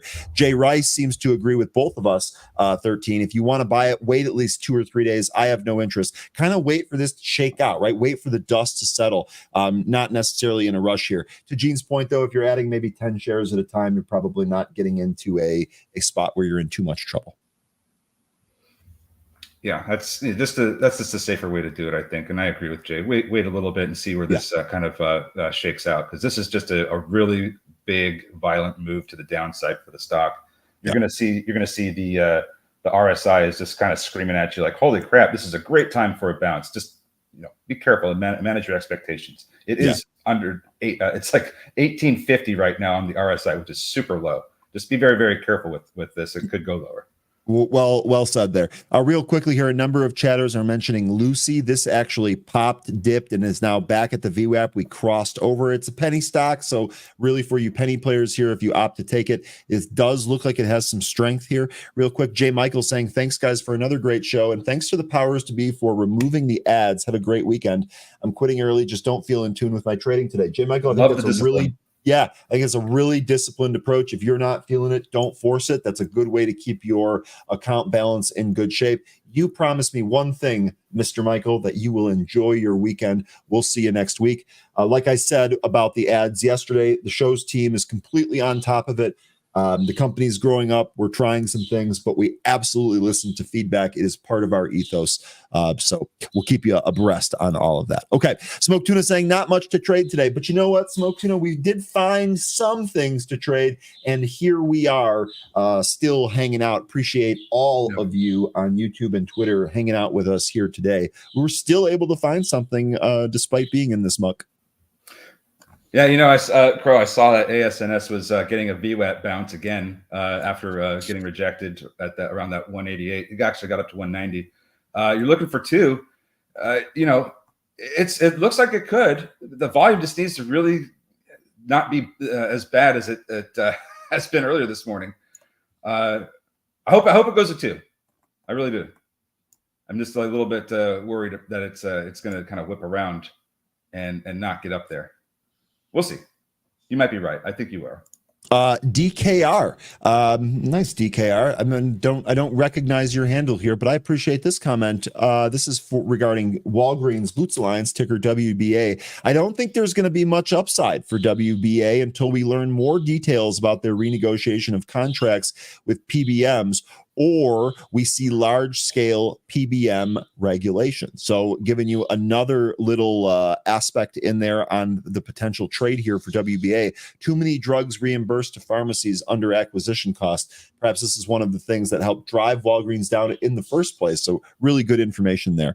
I've been a lurker for a while. Well, you know what? I absolutely love breaking out of lurking territory with quality insight like this. We'll take that. Really appreciate all your support, not just today, but all previous days as well. Really good stuff here.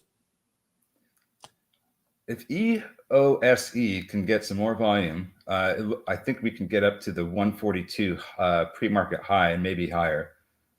Just has a lot of sell orders to chew through. Get on the way up and there through 150, but it's got a pretty good looking bull pennant forming here. The volume is super low, so if the volume starts to come in, this could be a good one. Real quick here, Jay's Life. Ryan, would it be great if Amazon bought WBA? Now, so this is interesting. I think what you're going with here is that Amazon's logistics and scale would be able to kind of remove some of the inefficiencies of Walgreens and thus making it a decent roll up. Let me know if I'm even in the ballpark of what you're thinking here for your thesis. I don't know if it would work though. That's part of the whole thing. I mean, on the surface, I would think that yeah, that's probably good. There would, maybe even pay a premium. I don't know. Would they pay a premium or would they wait for it to go bankrupt? But this is Jay. This is an interesting one. I don't have a really great answer. I mean, you've made me think though. Let me think a little bit more about this. Maybe I'll do some digging into this. Curious to know what your thought is on this, or maybe anyone else in the group. Could Amazon be the savior of Walgreens? I don't know that they would necessarily need to do that to just, get their market share anyway. I don't know that that acquiring the company would necessarily be a good thing for Amazon. I think Amazon can just go on doing their own thing and just, competitively beat them out because, Walgreens is kind of self-defeating at this point. That's kind of what Tom is saying here. The Amazon won't buy WB. Yeah. They are already the ones that killed it. Yeah, I agree with that. I don't think that they would acquire it. That wouldn't make sense to me. On the flip side here, Jay's Life saying absolutely, and it will give me places where people can pick up packages and drop them off like a UPS. They would pay a premium. Okay, so you're thinking here that maybe Amazon would pay above the current stock price for Walgreens, thus buying them out there. I will say I do like this idea here. The place to drop off packages. There are again, I'm being a Chicagoland guy. There are a bunch of Walgreens locations, like fewer than there were not long ago. But there are a bunch of them that would be a convenient little thing here. But what else? The pushback on that, Jay, that I'll give is that they already have that service at Whole Foods. I live in an area where there are Whole Foods seemingly all over the place. And I just go there and it's seamless. The returns are seamless. I see what you're saying here about the Walgreens thing. I'm not sure that's going to be enough of a needle mover, but this is interesting. An interesting discussion nonetheless.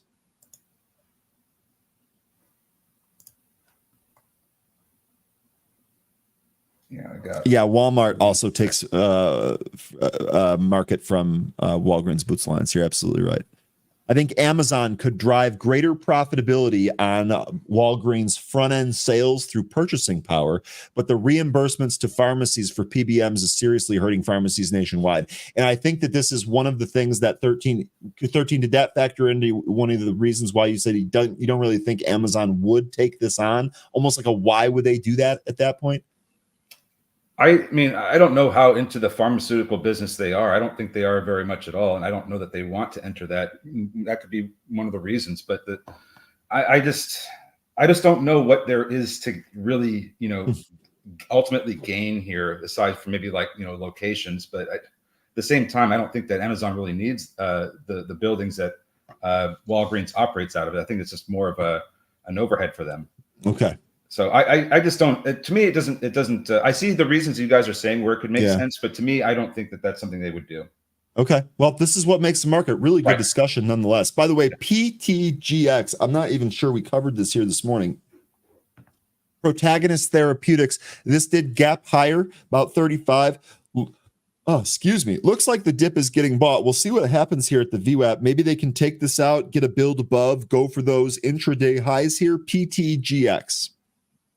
Automated robot store. I mean, I don't know how soon we're going to end up seeing that. That could be. And just full disclosure, that's not something I'm looking forward to. I'll be honest. I do like talking to people. I would be concerned for my own mental health if I started talking to a robot like I do talk to normal people when I go into these stores. Maybe I'm just old fashioned. I still kind of appreciate some of that human interaction. I'm not thrilled about handing stuff off to robots. And if Jay's Life, you're saying that Amazon's very big in pharmaceutical and pet pharmaceuticals. If that's the case, then I really don't think they need WBA. If they already got their own thing going, I don't think they need WBA. They could just continue doing business as usual and eat their lunch. CMND here, right back at the VWAP. Let's see if we cross through that. 192 is going to be your VWAP there. I might actually try some of this. Do we move through it? It's a Friday. Do I try it? Yeah, I'm gonna try some. I'm gonna try some right here. Might lose on this, but you know what? I haven't made a trade yet today. Kind of feeling the itch here on a Friday. We got an extra 30 minutes here today. We'll give this a shot. CMND. Let's see if we take out the VWAP. The thesis here, or the hope here, I guess, is that we take this VWAP out and then move through 2. If we do that, we should be in decent shape. If we lose this 180 spot here, this trade's likely not going to work. We'll see. Gary mentioning GME. Are we getting our first GME mention of the day? Maybe we talked about it a little when we first talked about Chewy. GME at the highs here, to be fair. How's AMC doing? Also at the highs. Okay, so here we go. Here's the test. Some of the popular meme names at the highs. Chewy not at the highs. As you said earlier, 13, not participating with some of those other meme stocks, at least not yet.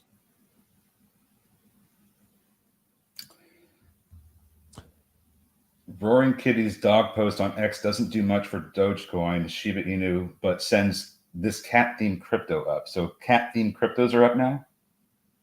Is that the case? Kitty AI? I'll be honest, I don't follow any of that stuff. SOL. Let's take a look at SOL. I think that's Faloona? Yeah, I guess it's some kind of kitty thing. I don't know. I don't really get all the different cryptos. Bitcoin's the only one I really understand, and Ethereum. Bernhard saying regarding our last discussion here, I love a good debate. This is really juicy. The timing here, Bernhard, of this comment, very, very well done. Very, very subtle and small. Love what you did here. I love what you did here.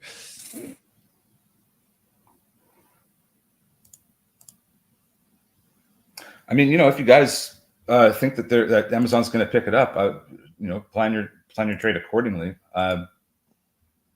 Don't let my opinion stop you, and absolutely seek other opinions as well. Jay, you were mentioning here, Jay's Life, you were mentioning here Burlington. This would be a decent stock to buy here. This actually has a really nice island formation. Burlington looks like it's going higher here. I was more talking like a day trade, kind of a quick a trade here. This does seem like this is probably a better swing candidate here. Ticker BURL. But I appreciate you at least bringing this one up. Let me actually put this up on a bigger chart. Let's take a look at this one here real quick. Yeah. Okay. So here, this actually is worth mentioning here. And Jay, I don't have a position on this, but I'll look around here in a little bit for the main account. Burlington Stores. This is easily one of my favorite formations. What would make this a little bit better is if this formation occurred above the all-time high, but we don't have a perfect scenario. We popped into a new range, we set a high, we came back in, we held the bottom of the range, and now we actually double tested that high. To me, we're going to have a test here. We'll call it 244. Okay, 244 possible breakout spot here on Burlington. I say if we take that out to the upside, this probably goes 250, maybe even a little bit higher. Ticker BURL.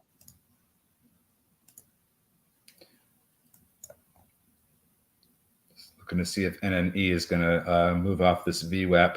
It's spent the last 10, 15 minutes kind of just hanging out at VWAP. It looks like it might be trying to move off. So waiting to see if we get a little bit of volume expansion here in NNE. CMND here, we are at a point of potential stopping. If it breaks down here, this will be it. We'll wait and see, though. WLK, you're suggesting here. Westlake. Not sure what's going on here. What's the thesis behind this one, Jay? Smoke Tuna, you're mentioning Wolf. That did pop here. That actually looks pretty decent.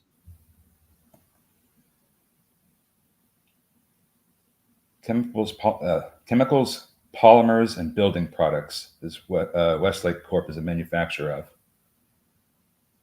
NYCB. We asked Tim Melvin about this earlier. Stay focused. What's going on here? NYCB. It's actually a pretty decent ramp. 305 to 326 here on this move.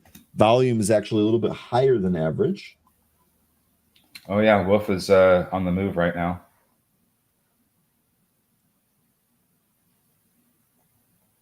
Naman, that's not a question we can answer for you. You're going to have to trade your own account, I'm afraid. See what else is moving around here. Tel got mentioned earlier. We'll take a look at that. BTDR. tell here at the highs. That's a penny stock. BTDR here. This got mentioned earlier. Actually, just took the VWAP out here on BTDR. Look at that. That little dip down to the VWAP that got bought here. Interesting.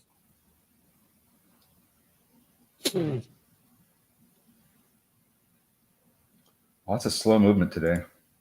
CMND right back up to that VWAP. Let's see if we can get through it. Remember, I accepted extra risk by front running this, buying it ahead of that VWAP cross, hoping to be able to sell into a move through that. Let's see if we get it right here.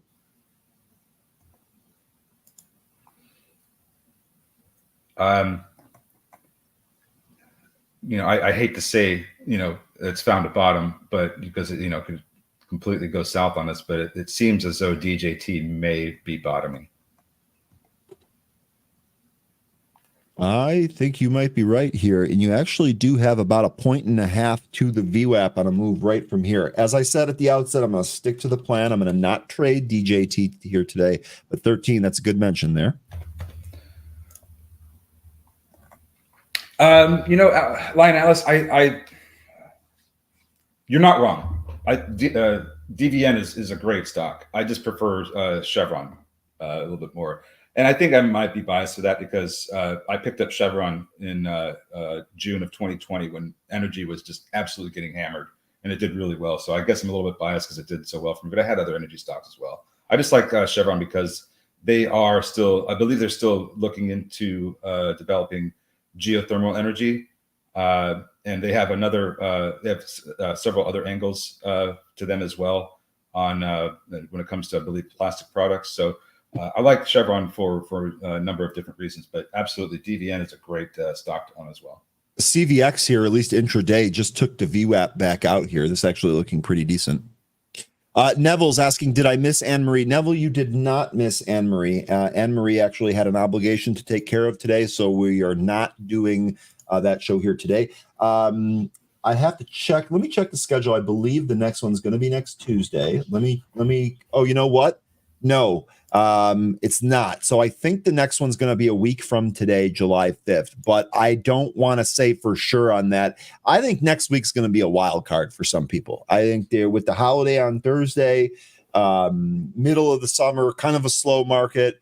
To me, next week we could definitely have a kind of a wild card week. So we'll see. I don't want to commit. I don't want to speak on her behalf. The goal is to have her back next Friday. CMND, it is trying. It is right here at the VWAP. Let's see if we end up getting that. Yeah, I agree with all three of those line lists. They're all great. I also like midstreams too. My favorite ones for that are, and I know there's a bunch of them that are really good, but my favorite ones are ET, Energy Transfer. I believe it's EPD, Enterprise Product Partners, and there's one more I'm trying to think of, Enbridge, ENB. Another mention on the energy front, I mentioned this earlier because it could be a good play on a potential Republican administration is Halliburton. This one is HAL. HAL, that's correct. This one is actually putting in an interesting bottom right now. It almost looks like it's starting to form or finishing up forming a inverse head and shoulders on the daily. So this one could be interesting. Just look for that upside to get above, I guess we'll call it 35. 35 is where I want to see this return to and really start to move up. EPD, yes, Enterprise Product Partners. Okay, cool. And yeah, I see that. I see that here. The inverse head and shoulders that you're talking about here. See that clear as day. Yeah. Okay, DJAF. I have a Chicago Riverfront bicycle bar crawl coming up in a few weeks. Always a blast. Yeah. First of all, for those of you that are unaware, Chicago definitely has a ton of its own problems, but this city in the summer is something else. And I got to imagine that a riverfront bicycle bar crawl would be about one of the best summer activities one could do in this city. DJF, I hope that you have an amazing time on that. I'm curious to know what bars you go to. And I have to know, will you be partaking in Malort shots, whether they're cicada-infused Malort shots or just regular Malort? I gotta know. Yeah. For those of you that don't know, for those of you that don't know, Malort tastes like a burning tire. I haven't tasted a burning tire before. Hal and Yeah, SLB. you don't want to. Good mention. SLB. That one also looks really good. Like it's trying. You actually have a bit of a bullpen happening here, and as long as we can continue to close above the 50-day SMA, definitely see more upside in this one.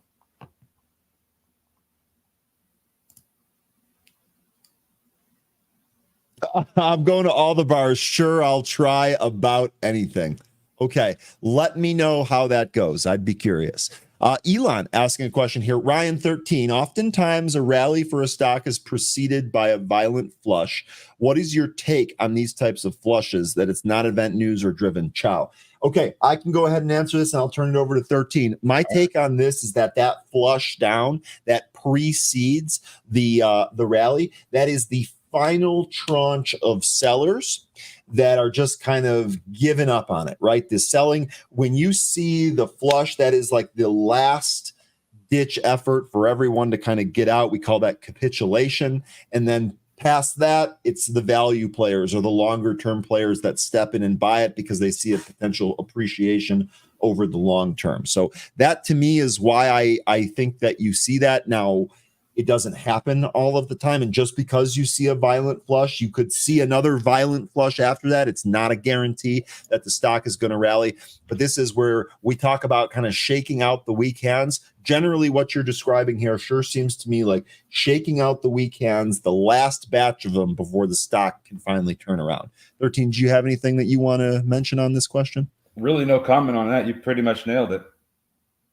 Okay. I think that when you see that, it's just opening up the opportunity for the buyers that wanted it at a discount are able to get it at a discount now. So then the buyers start coming in. Everybody else sees that. Algos get triggered. Mm-hmm. You see this. It's a snowball effect. The same happens to the downside. This happens to the upside. And usually, and you can also notice sometimes where you'll see these big moves up really quick. They also are followed by pretty big moves down sometimes. A corrective move. Exactly. Yep. 13. Exactly. EMB looks like you got a couple of people interested in EMB. AMD getting called out. AMD continuing to. Okay, so this actually moved higher earlier. Back to the VWAP now. AMD. See if we actually hold here. Reggie Walker saying diamond hands. So Reggie Walker, that is how you avoid selling at the lows, right? Those diamond hands. That one of the reasons that gets talked about is because you want to hold through those emotional flushes. Now, there's no guarantee that that's going to recover. That is the risk that you take here. Okay, CNMD or CMND here. We're going to give this up. We're right there. Sure are. And beneath. Any bounce? Nope. We're going to have to take that one off. Man, oh man, that one didn't work. CNMD, big flush. We're going to stay out of that. I don't need that to get any worse than that. All right, let me take a look at some of these bigger stocks that you were suggesting, Jay's Life, because honestly, I haven't had any luck with the smaller names today. See if we're able to end up getting that here. CVX. What was the other one that you had there? They were mentioning Enbridge, ENB, and American Express, AXP. Yeah, there was another one though that he had suggested. I'm just forgetting it. We had a lot of discussion. We had a lot of discussion and a lot of participation here. WLK was that. Was the other one?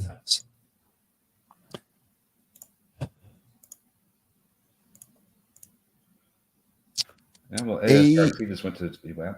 ASRT, that was one I was just reading. As you said that, I was reading it.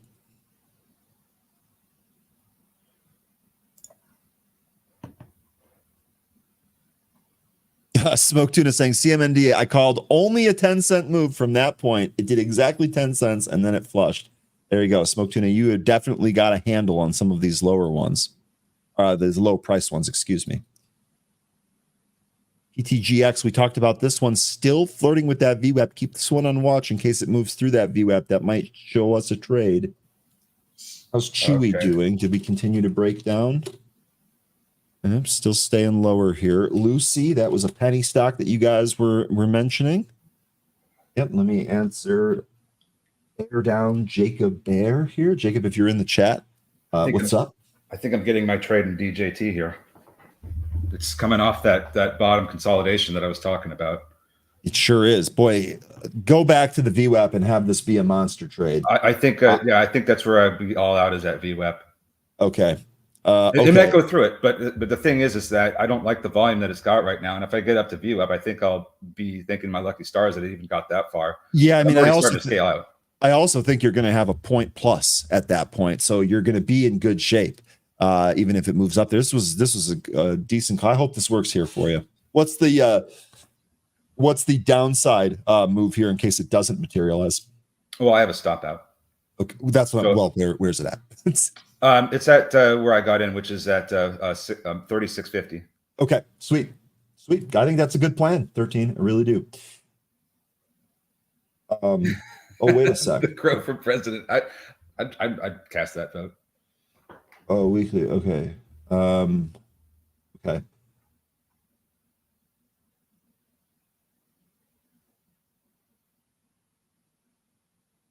Well, sorry. Yeah, 11:30. We're going for another half an hour here. Sorry, I'm just trying to line up the rest of the day. I kind of changed things here. I apologize for being distracted, but let me just get everything ready here.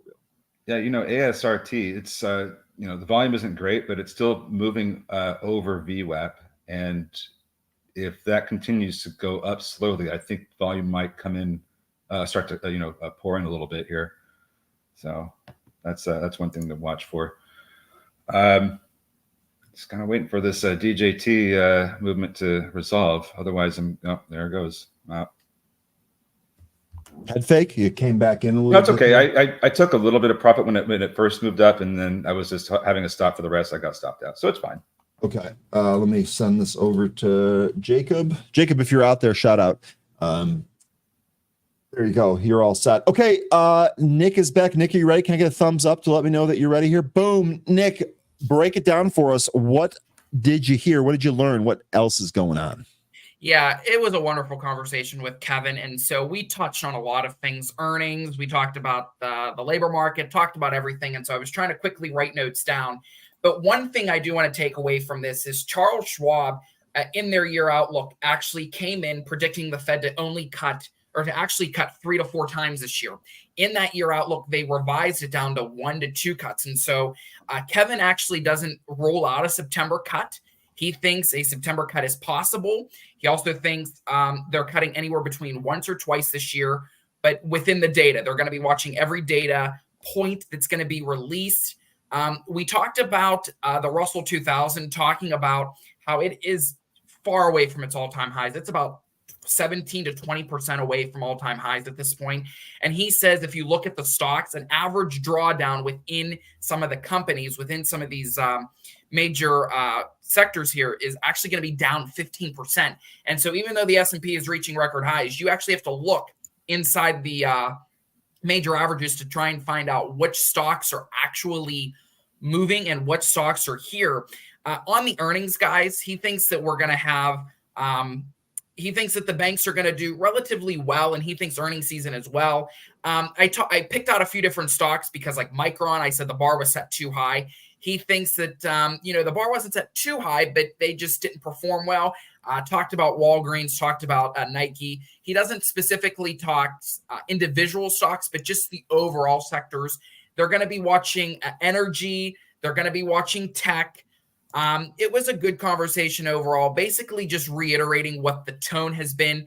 And Charles Schwab actually does not put out any S&P targets. They think it's actually foolish to do so. And I commend Kevin on that because I said it's very hard to do that. Yeah, it is. One of the things that he talked about, and I actually didn't know this, guys, only 2 Magnificent 7 stocks are in the top 10 when it comes to the best performers year to date in the NASDAQ 100. That is NVIDIA and that is Netflix. Netflix actually comes in at number 9, only up 40.56%. And NVIDIA is actually up 150.37%. Okay. Well, that is a really good report. Sounds like you covered a lot of what we had already covered. So to me, it seems like we were doing a good job earlier this morning here. Good stuff there, Nick. Did you guys break the news on DJT? We are getting reports that the Supreme Court is going to be releasing the Donald Trump's claim of presidential immunity from prosecution. That's due Monday. That's according to the Chief Justice. The final decisions will be coming Monday, given the summer period. I think there's only 5 or 6 decisions left, and that's going to be one of them. So DJT was moving. It will probably be moving on Monday when that is released at around 10 a.m. Eastern time. Okay, interesting. We did not cover that news, but 13 tried a technical trade off a bottoming formation here. 13, I think you're all out of that? I got stopped out of that a while back. It's a small win. Okay, so basically just, what does Madaz call them? Big Macs, right? Just like basically got a lunch there. Small little move there. Okay, good stuff there. I might not even be able to afford that. well done. Well done. Tying in an internet claim from someone else to a what's going on in the real world. You know, I like that. Did I miss anything? Anything big happen while I was gone? I don't think so, Nick. I think the newswire has really kind of slowed down here a little bit. Looks like people are getting ready for their weekends. Yeah, and it's a short week next week. Yeah, well, that's right. With 4th of July, we're going to have a truncated week. Now, 13, let's roll through some of that stuff that we talked about. First of all, we got the quarter end ending this week, right? So the first week of the next quarter is going to be next week. That might tell us a little bit about inflows. That might, we'll see how the quarter starts off. The other thing that you mentioned, wasn't there payrolls on Friday? What was the data point? Yes. BLS jobs report. Jobs report. On Friday. So Friday, generally that one day after a holiday on Thursday is a ghost town. But with that data print in there, it'll be interesting to see. Full disclosure on the look ahead here, I will be here. If you guys have family obligations, you're welcome to spend time with your family, of course. I will be here on Friday. There will be a show on Friday, unless they tell me that it's canceled, and they haven't done that yet. We will be here on Friday. Rain, shine, sleet, snow. I'm not big on creeds, whatever that was. Yeah, I think that Supreme Court is really dreading having to make that decision with the presidential immunity. It's something they've been kicking down the road for a while. Yeah, and I think they're just dreading it. So I guess I can't say I blame them. I mean, I can't say I blame them. I'm just a little bit tickled by it because it's just kind of funny that they're that they're just behaving this way. Anyway. SMH mentioned here, SMH or semis dumping. Sorry, looking at the SMH here, we actually were stronger earlier. How's NVIDIA holding up here today? NVIDIA chart looks identical to SMH here. DJAF, I do have access to a pool. I do. So don't you worry. I will be staying cool all through the holiday. I bet a 4th of July party in 13's backyard with the pool and the smoker and the barbecue and all the delicious food. I bet that is out of control. I bet that is one of the, It will be, but I don't have my pool built yet. We're going to be going to my in-laws that are about 40 minutes away from me that have a pool. Yet was the key word that I took away from that one. Okay. Really good stuff there. Really, really good stuff there. Okay. Let's see. What do we got? What do you folks got? Well, it's interesting. Remember Matterport? Yes, MTTR, of course. This one has been a slow mover up. Now, this is still supposed to be getting acquired by CoStar. So, we'll have to wait and see what if that goes through or not. They're supposed to be acquiring it, Matterport, for $5.50 share, and the way they're doing that is through cash and stock. So there can be $275 in cash they'll be giving Matterport shareholders, and the other $275 will be in CoStar stock. What? Apple here here. It's slowly moving up. Sorry, go ahead. Yep, all good. I was just kind of rolling through some stocks here. I want to see if there's anything going on that I might be missing. Apple here, this is actually rolling over to the lows. Lucy, that was our penny stock from earlier, was unable to break that intraday high here, but still maintaining above its VWAP. COSM, that really showed some weakness here. ECDA, these were all stocks from the list here. This ECDA really just stayed under. Not a whole lot going on. TSLR. Tesla? Yeah,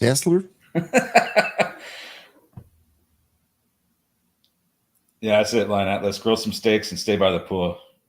That set off explosions. Yeah, I mean, you're talking about blowing stuff up, grilling steak, and being by a pool outside touching grass. I mean, dude, that sounds awesome. That sounds like a way to celebrate our nation's independence. Oh, America to the max.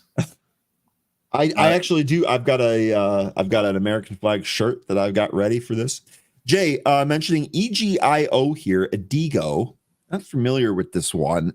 This is Andrew Left name, thin reverse splitter. Let me see if I can get some more information on this one, Jay. I don't think I've ever brought this one up before. Tom Herbert mentioning CARM, hopefully returning. It does look like it's curling up. At the very least, it could make a return to VWAP, which I have at $1.63. So there is that. I don't know how much strength this is going to get, but just watch the volume to expand. It is starting to curl, so it is showing signs that there might be some upside. Just need to get more volume in this to get up to VWAP and hopefully higher. Okay. EGIO, edge-enabled software solutions provider, powering unmatched secure digital experiences through a seamless integrated delivery, applications, and streaming platform. That is a mouthful here.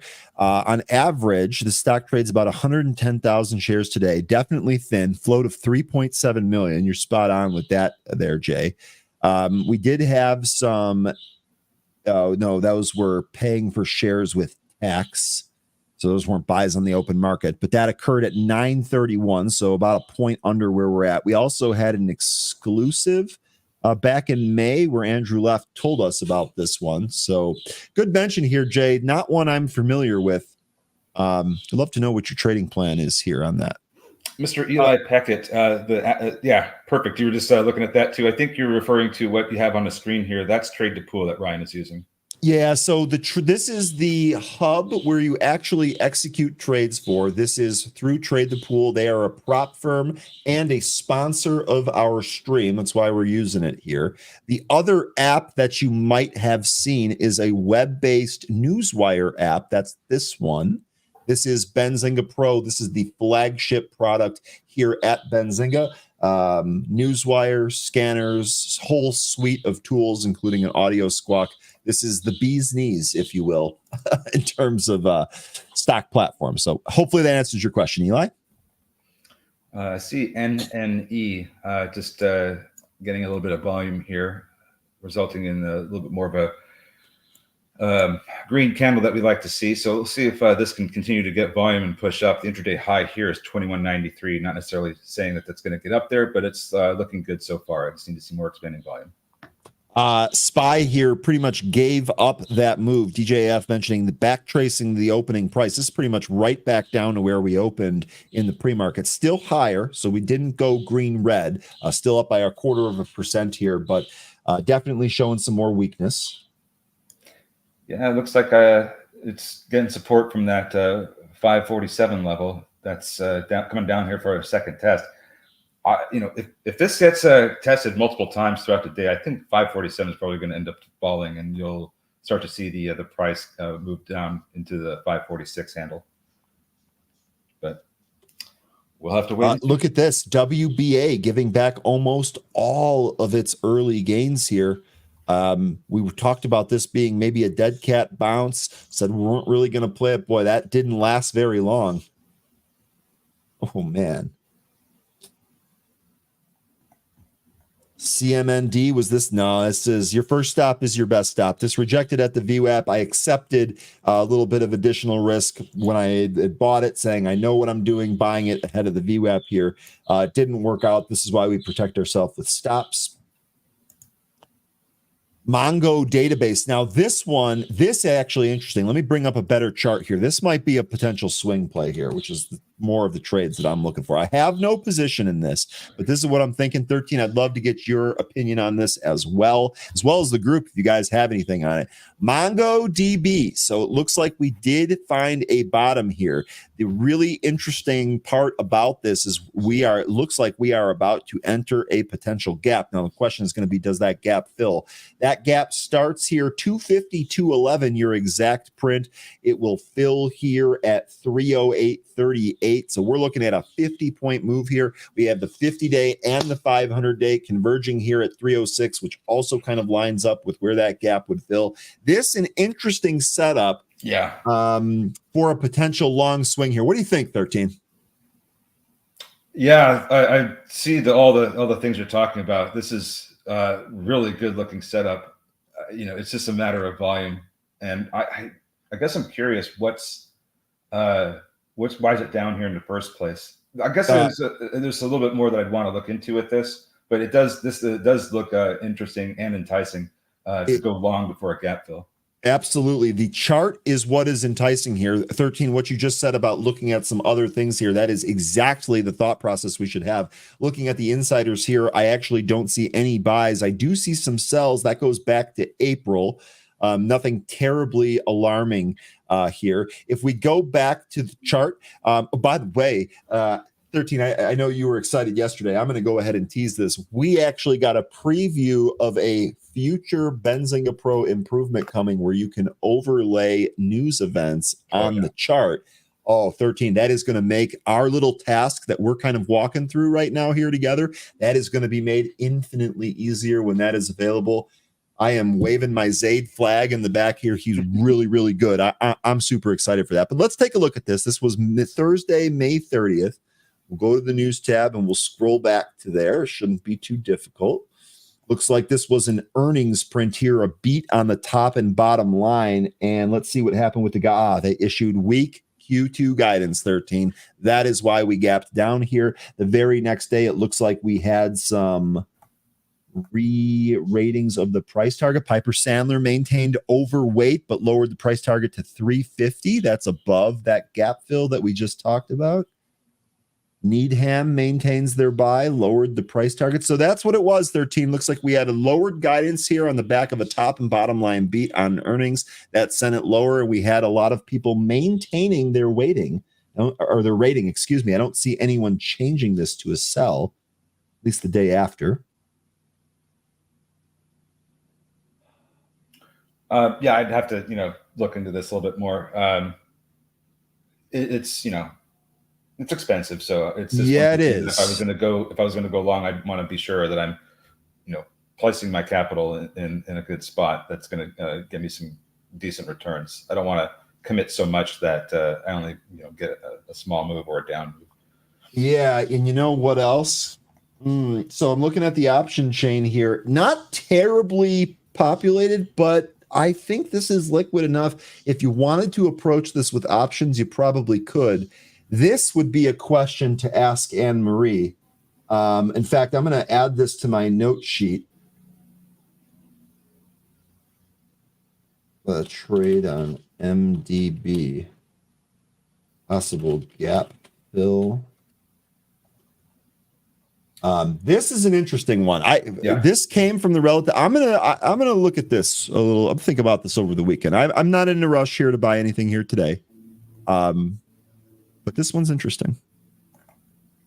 Let's see. What do we need to? This one's interesting. Start moving into here in order to start filling the gap. That would be just somewhere over 252. So 252.11. What did we get up to today? 252.09. And we were rejected. Probably nothing, right? Probably not a coincidence at all. No, of course not. I mean, no. And the rejection isn't small. It's pretty big. Look what's happening right now. We got up to 252.09 and we reversed, and then we kind of fell out of bed as soon as we lost VWAP. Yep. Now we're coming down to yesterday's high, which I have at 247.26.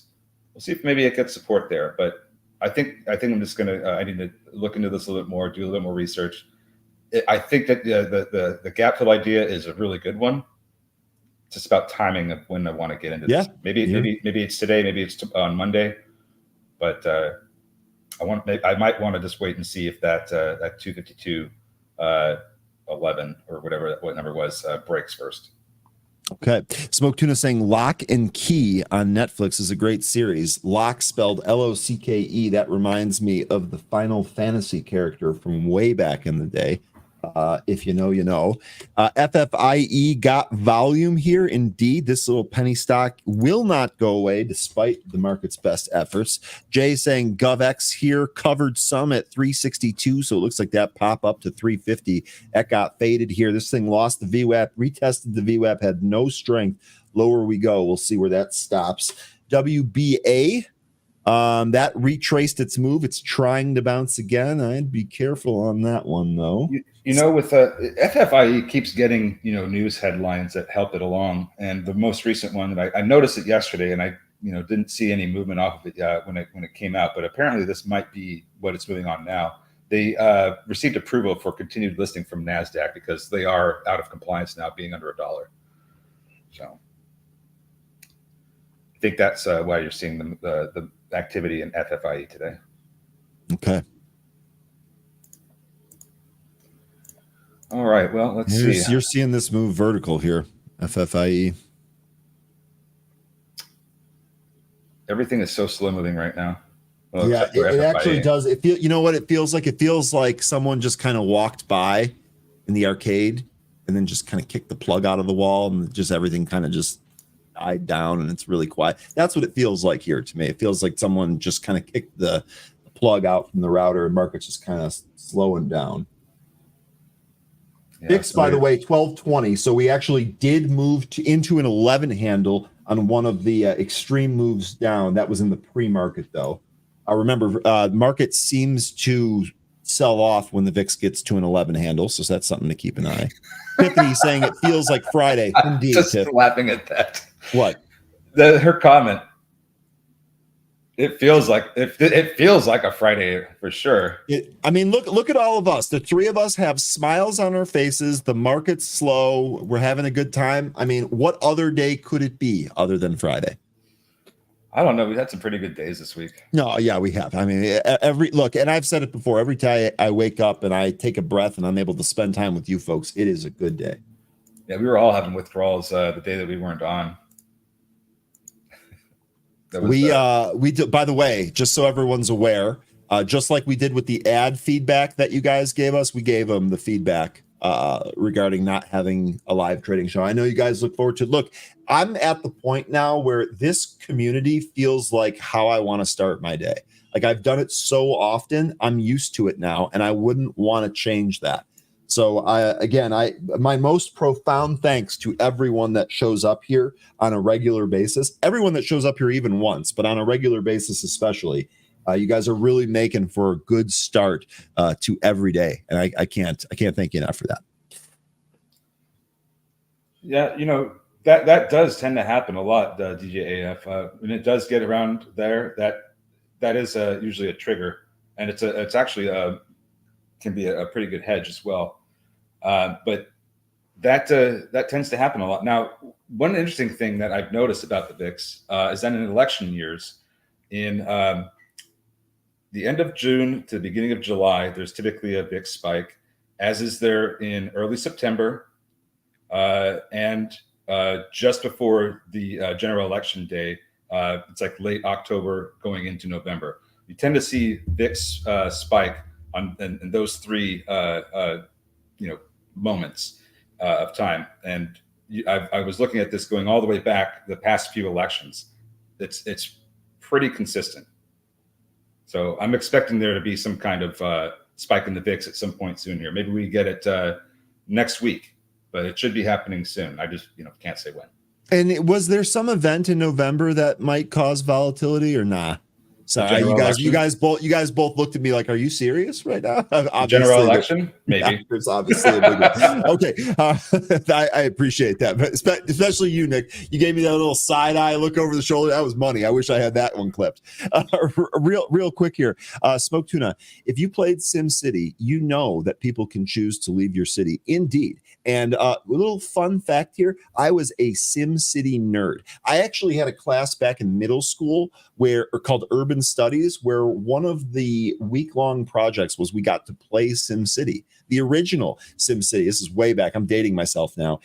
That was fun. SimCity 2000, arguably one of the best games of all time. I did get all of those Arcos laboratory arcologies to take off. That was really, really cool.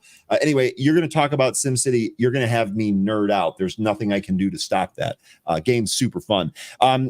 Real quick, and perhaps more importantly, Tom, you bringing up CRM here. First, I'm sorry that I didn't look at this one earlier.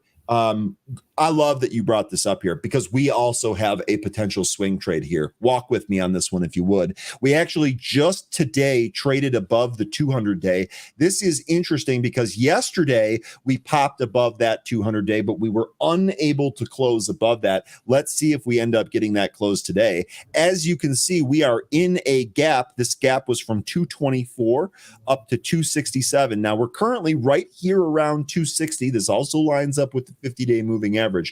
We get a close above this 200-day, maybe a close or two above this 200-day. We might actually fill this gap, trade up towards that 280 level. This is a pretty decent setup here, CRM.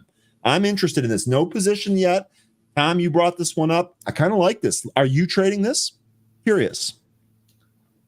They declared a dividend yesterday, and they also have that show up on the newsfeed today. When does that? When is the X date?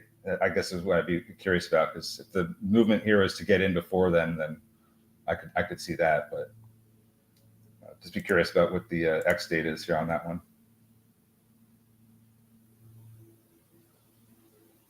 Looks like it's July 9th. All right. Thank you for looking that up. I was looking at something else here. Yeah, I traded it. I traded for 2 weeks. Okay, so Tom, you're long on this one for 2 weeks. You've been having a pretty good day or a pretty good couple of weeks. I would imagine you probably lightened here, maybe your first sale right here at this resistance level. I think that's really smart trading here. I actually think there might be some more on this trade, to be honest. Bernard, I just realized why it feels like Friday. It is Friday. Yeah, that generally will do it. Well, Goldman Sachs came out with a $105 price target on Nike and calls it a buy. Oh, so now keep this in mind. When these analysts come out with these price targets, they're usually typically looking at 12 to 18 months for their time horizon. So I could see Nike turning around in that kind of a time frame. But this is it's steeply discounted right now, and we're looking at 4-year lows in Nike. So from that perspective, it is pretty attractive. Real quick here, just want to kind of alert the group here. Just some more evidence that we have the best possible community around. I told you Anne Marie had some other obligations today and couldn't join us. She will be joining us next week. Said. I actually asked her about MDB, and despite her being busy, she actually was able to get back to me. Said, yeah, volume is kind of damp, but there's definitely a possibility on this setup that we were just talking about here. You want to manage use a 15-minute chart, maybe manage your size and risk. And goes on to say, we'll look at this.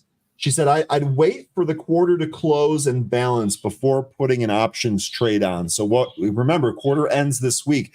Sounds like we're going to take a look at MDB next week. Okay, awesome. And look, even when Anne-Marie not available, she's still able to get back to us. So we will be stay tuned for that. Yes, Tom, that's correct. Nike has big exposure to China. Absolutely. And I think that's one of the reasons why you might be seeing some of these other ones down, like earlier we were getting asked about ELF and EL, and they also have exposure to China as well. Or actually not necessarily exposure, but that's where revenue comes from. Voodoo here saying when GS issues a buy, you need to sell because that's what they are doing. GS buy equals sold to you, sucker. There's someone that doesn't really care much for Goldman Sachs. I actually asked about this a number of years ago. There was an analyst that went on TV, and I don't want to mess this up, so please don't quote me on this, but I think that the analyst was negative Tesla, and then not 20 minutes later, the Goldman Sachs, a different part of the firm, released a buy on Tesla or something like that. I remember FinTwit blew up because it looked exactly like Voodoo was talking about. It looked like they were saying buy, buy, buy. Well, they were selling on this side. That doesn't go over well with the market, that's for sure. But when I checked into that, those are two desks that don't even talk to each other. They had no idea. Real quickly here, we talked about stuff coming up. Stick around because we are going to be sending you over to Tech Tune-Up here less than a minute. In fact, we might as well wrap right now. We'll start saying our goodbyes for the week, not permanent goodbyes, but goodbyes for the week here. Stick around to Tech Tune-Up. I am going to send you over there here in a sec. 13, any thoughts you want to close the week out with here today? You know, with the volume being what it is, don't try to force any trades today, folks. I think y'all did really well. Some folks are already taken off for the weekend. It might be a good idea to do the same. I know I'm about to go hit up some yard work. Yay. So I think if you're not finding anything, maybe give yourself an early start to your weekend, and we'll see you on Monday. How about you, Nick? Enjoy the weekend. It's going to probably go by fast, but take the holiday week. So if you don't actually feel like coming to the office on Monday or next week, actually don't even come. Technically, it's going to be a holiday week. There you go, guys. Nick just gave you permission. So just tell your boss, you know what? You didn't even need to come in. Nick, I love that. I absolutely love that. Just enjoy the weekend, and we'll keep at it. We'll see you next week.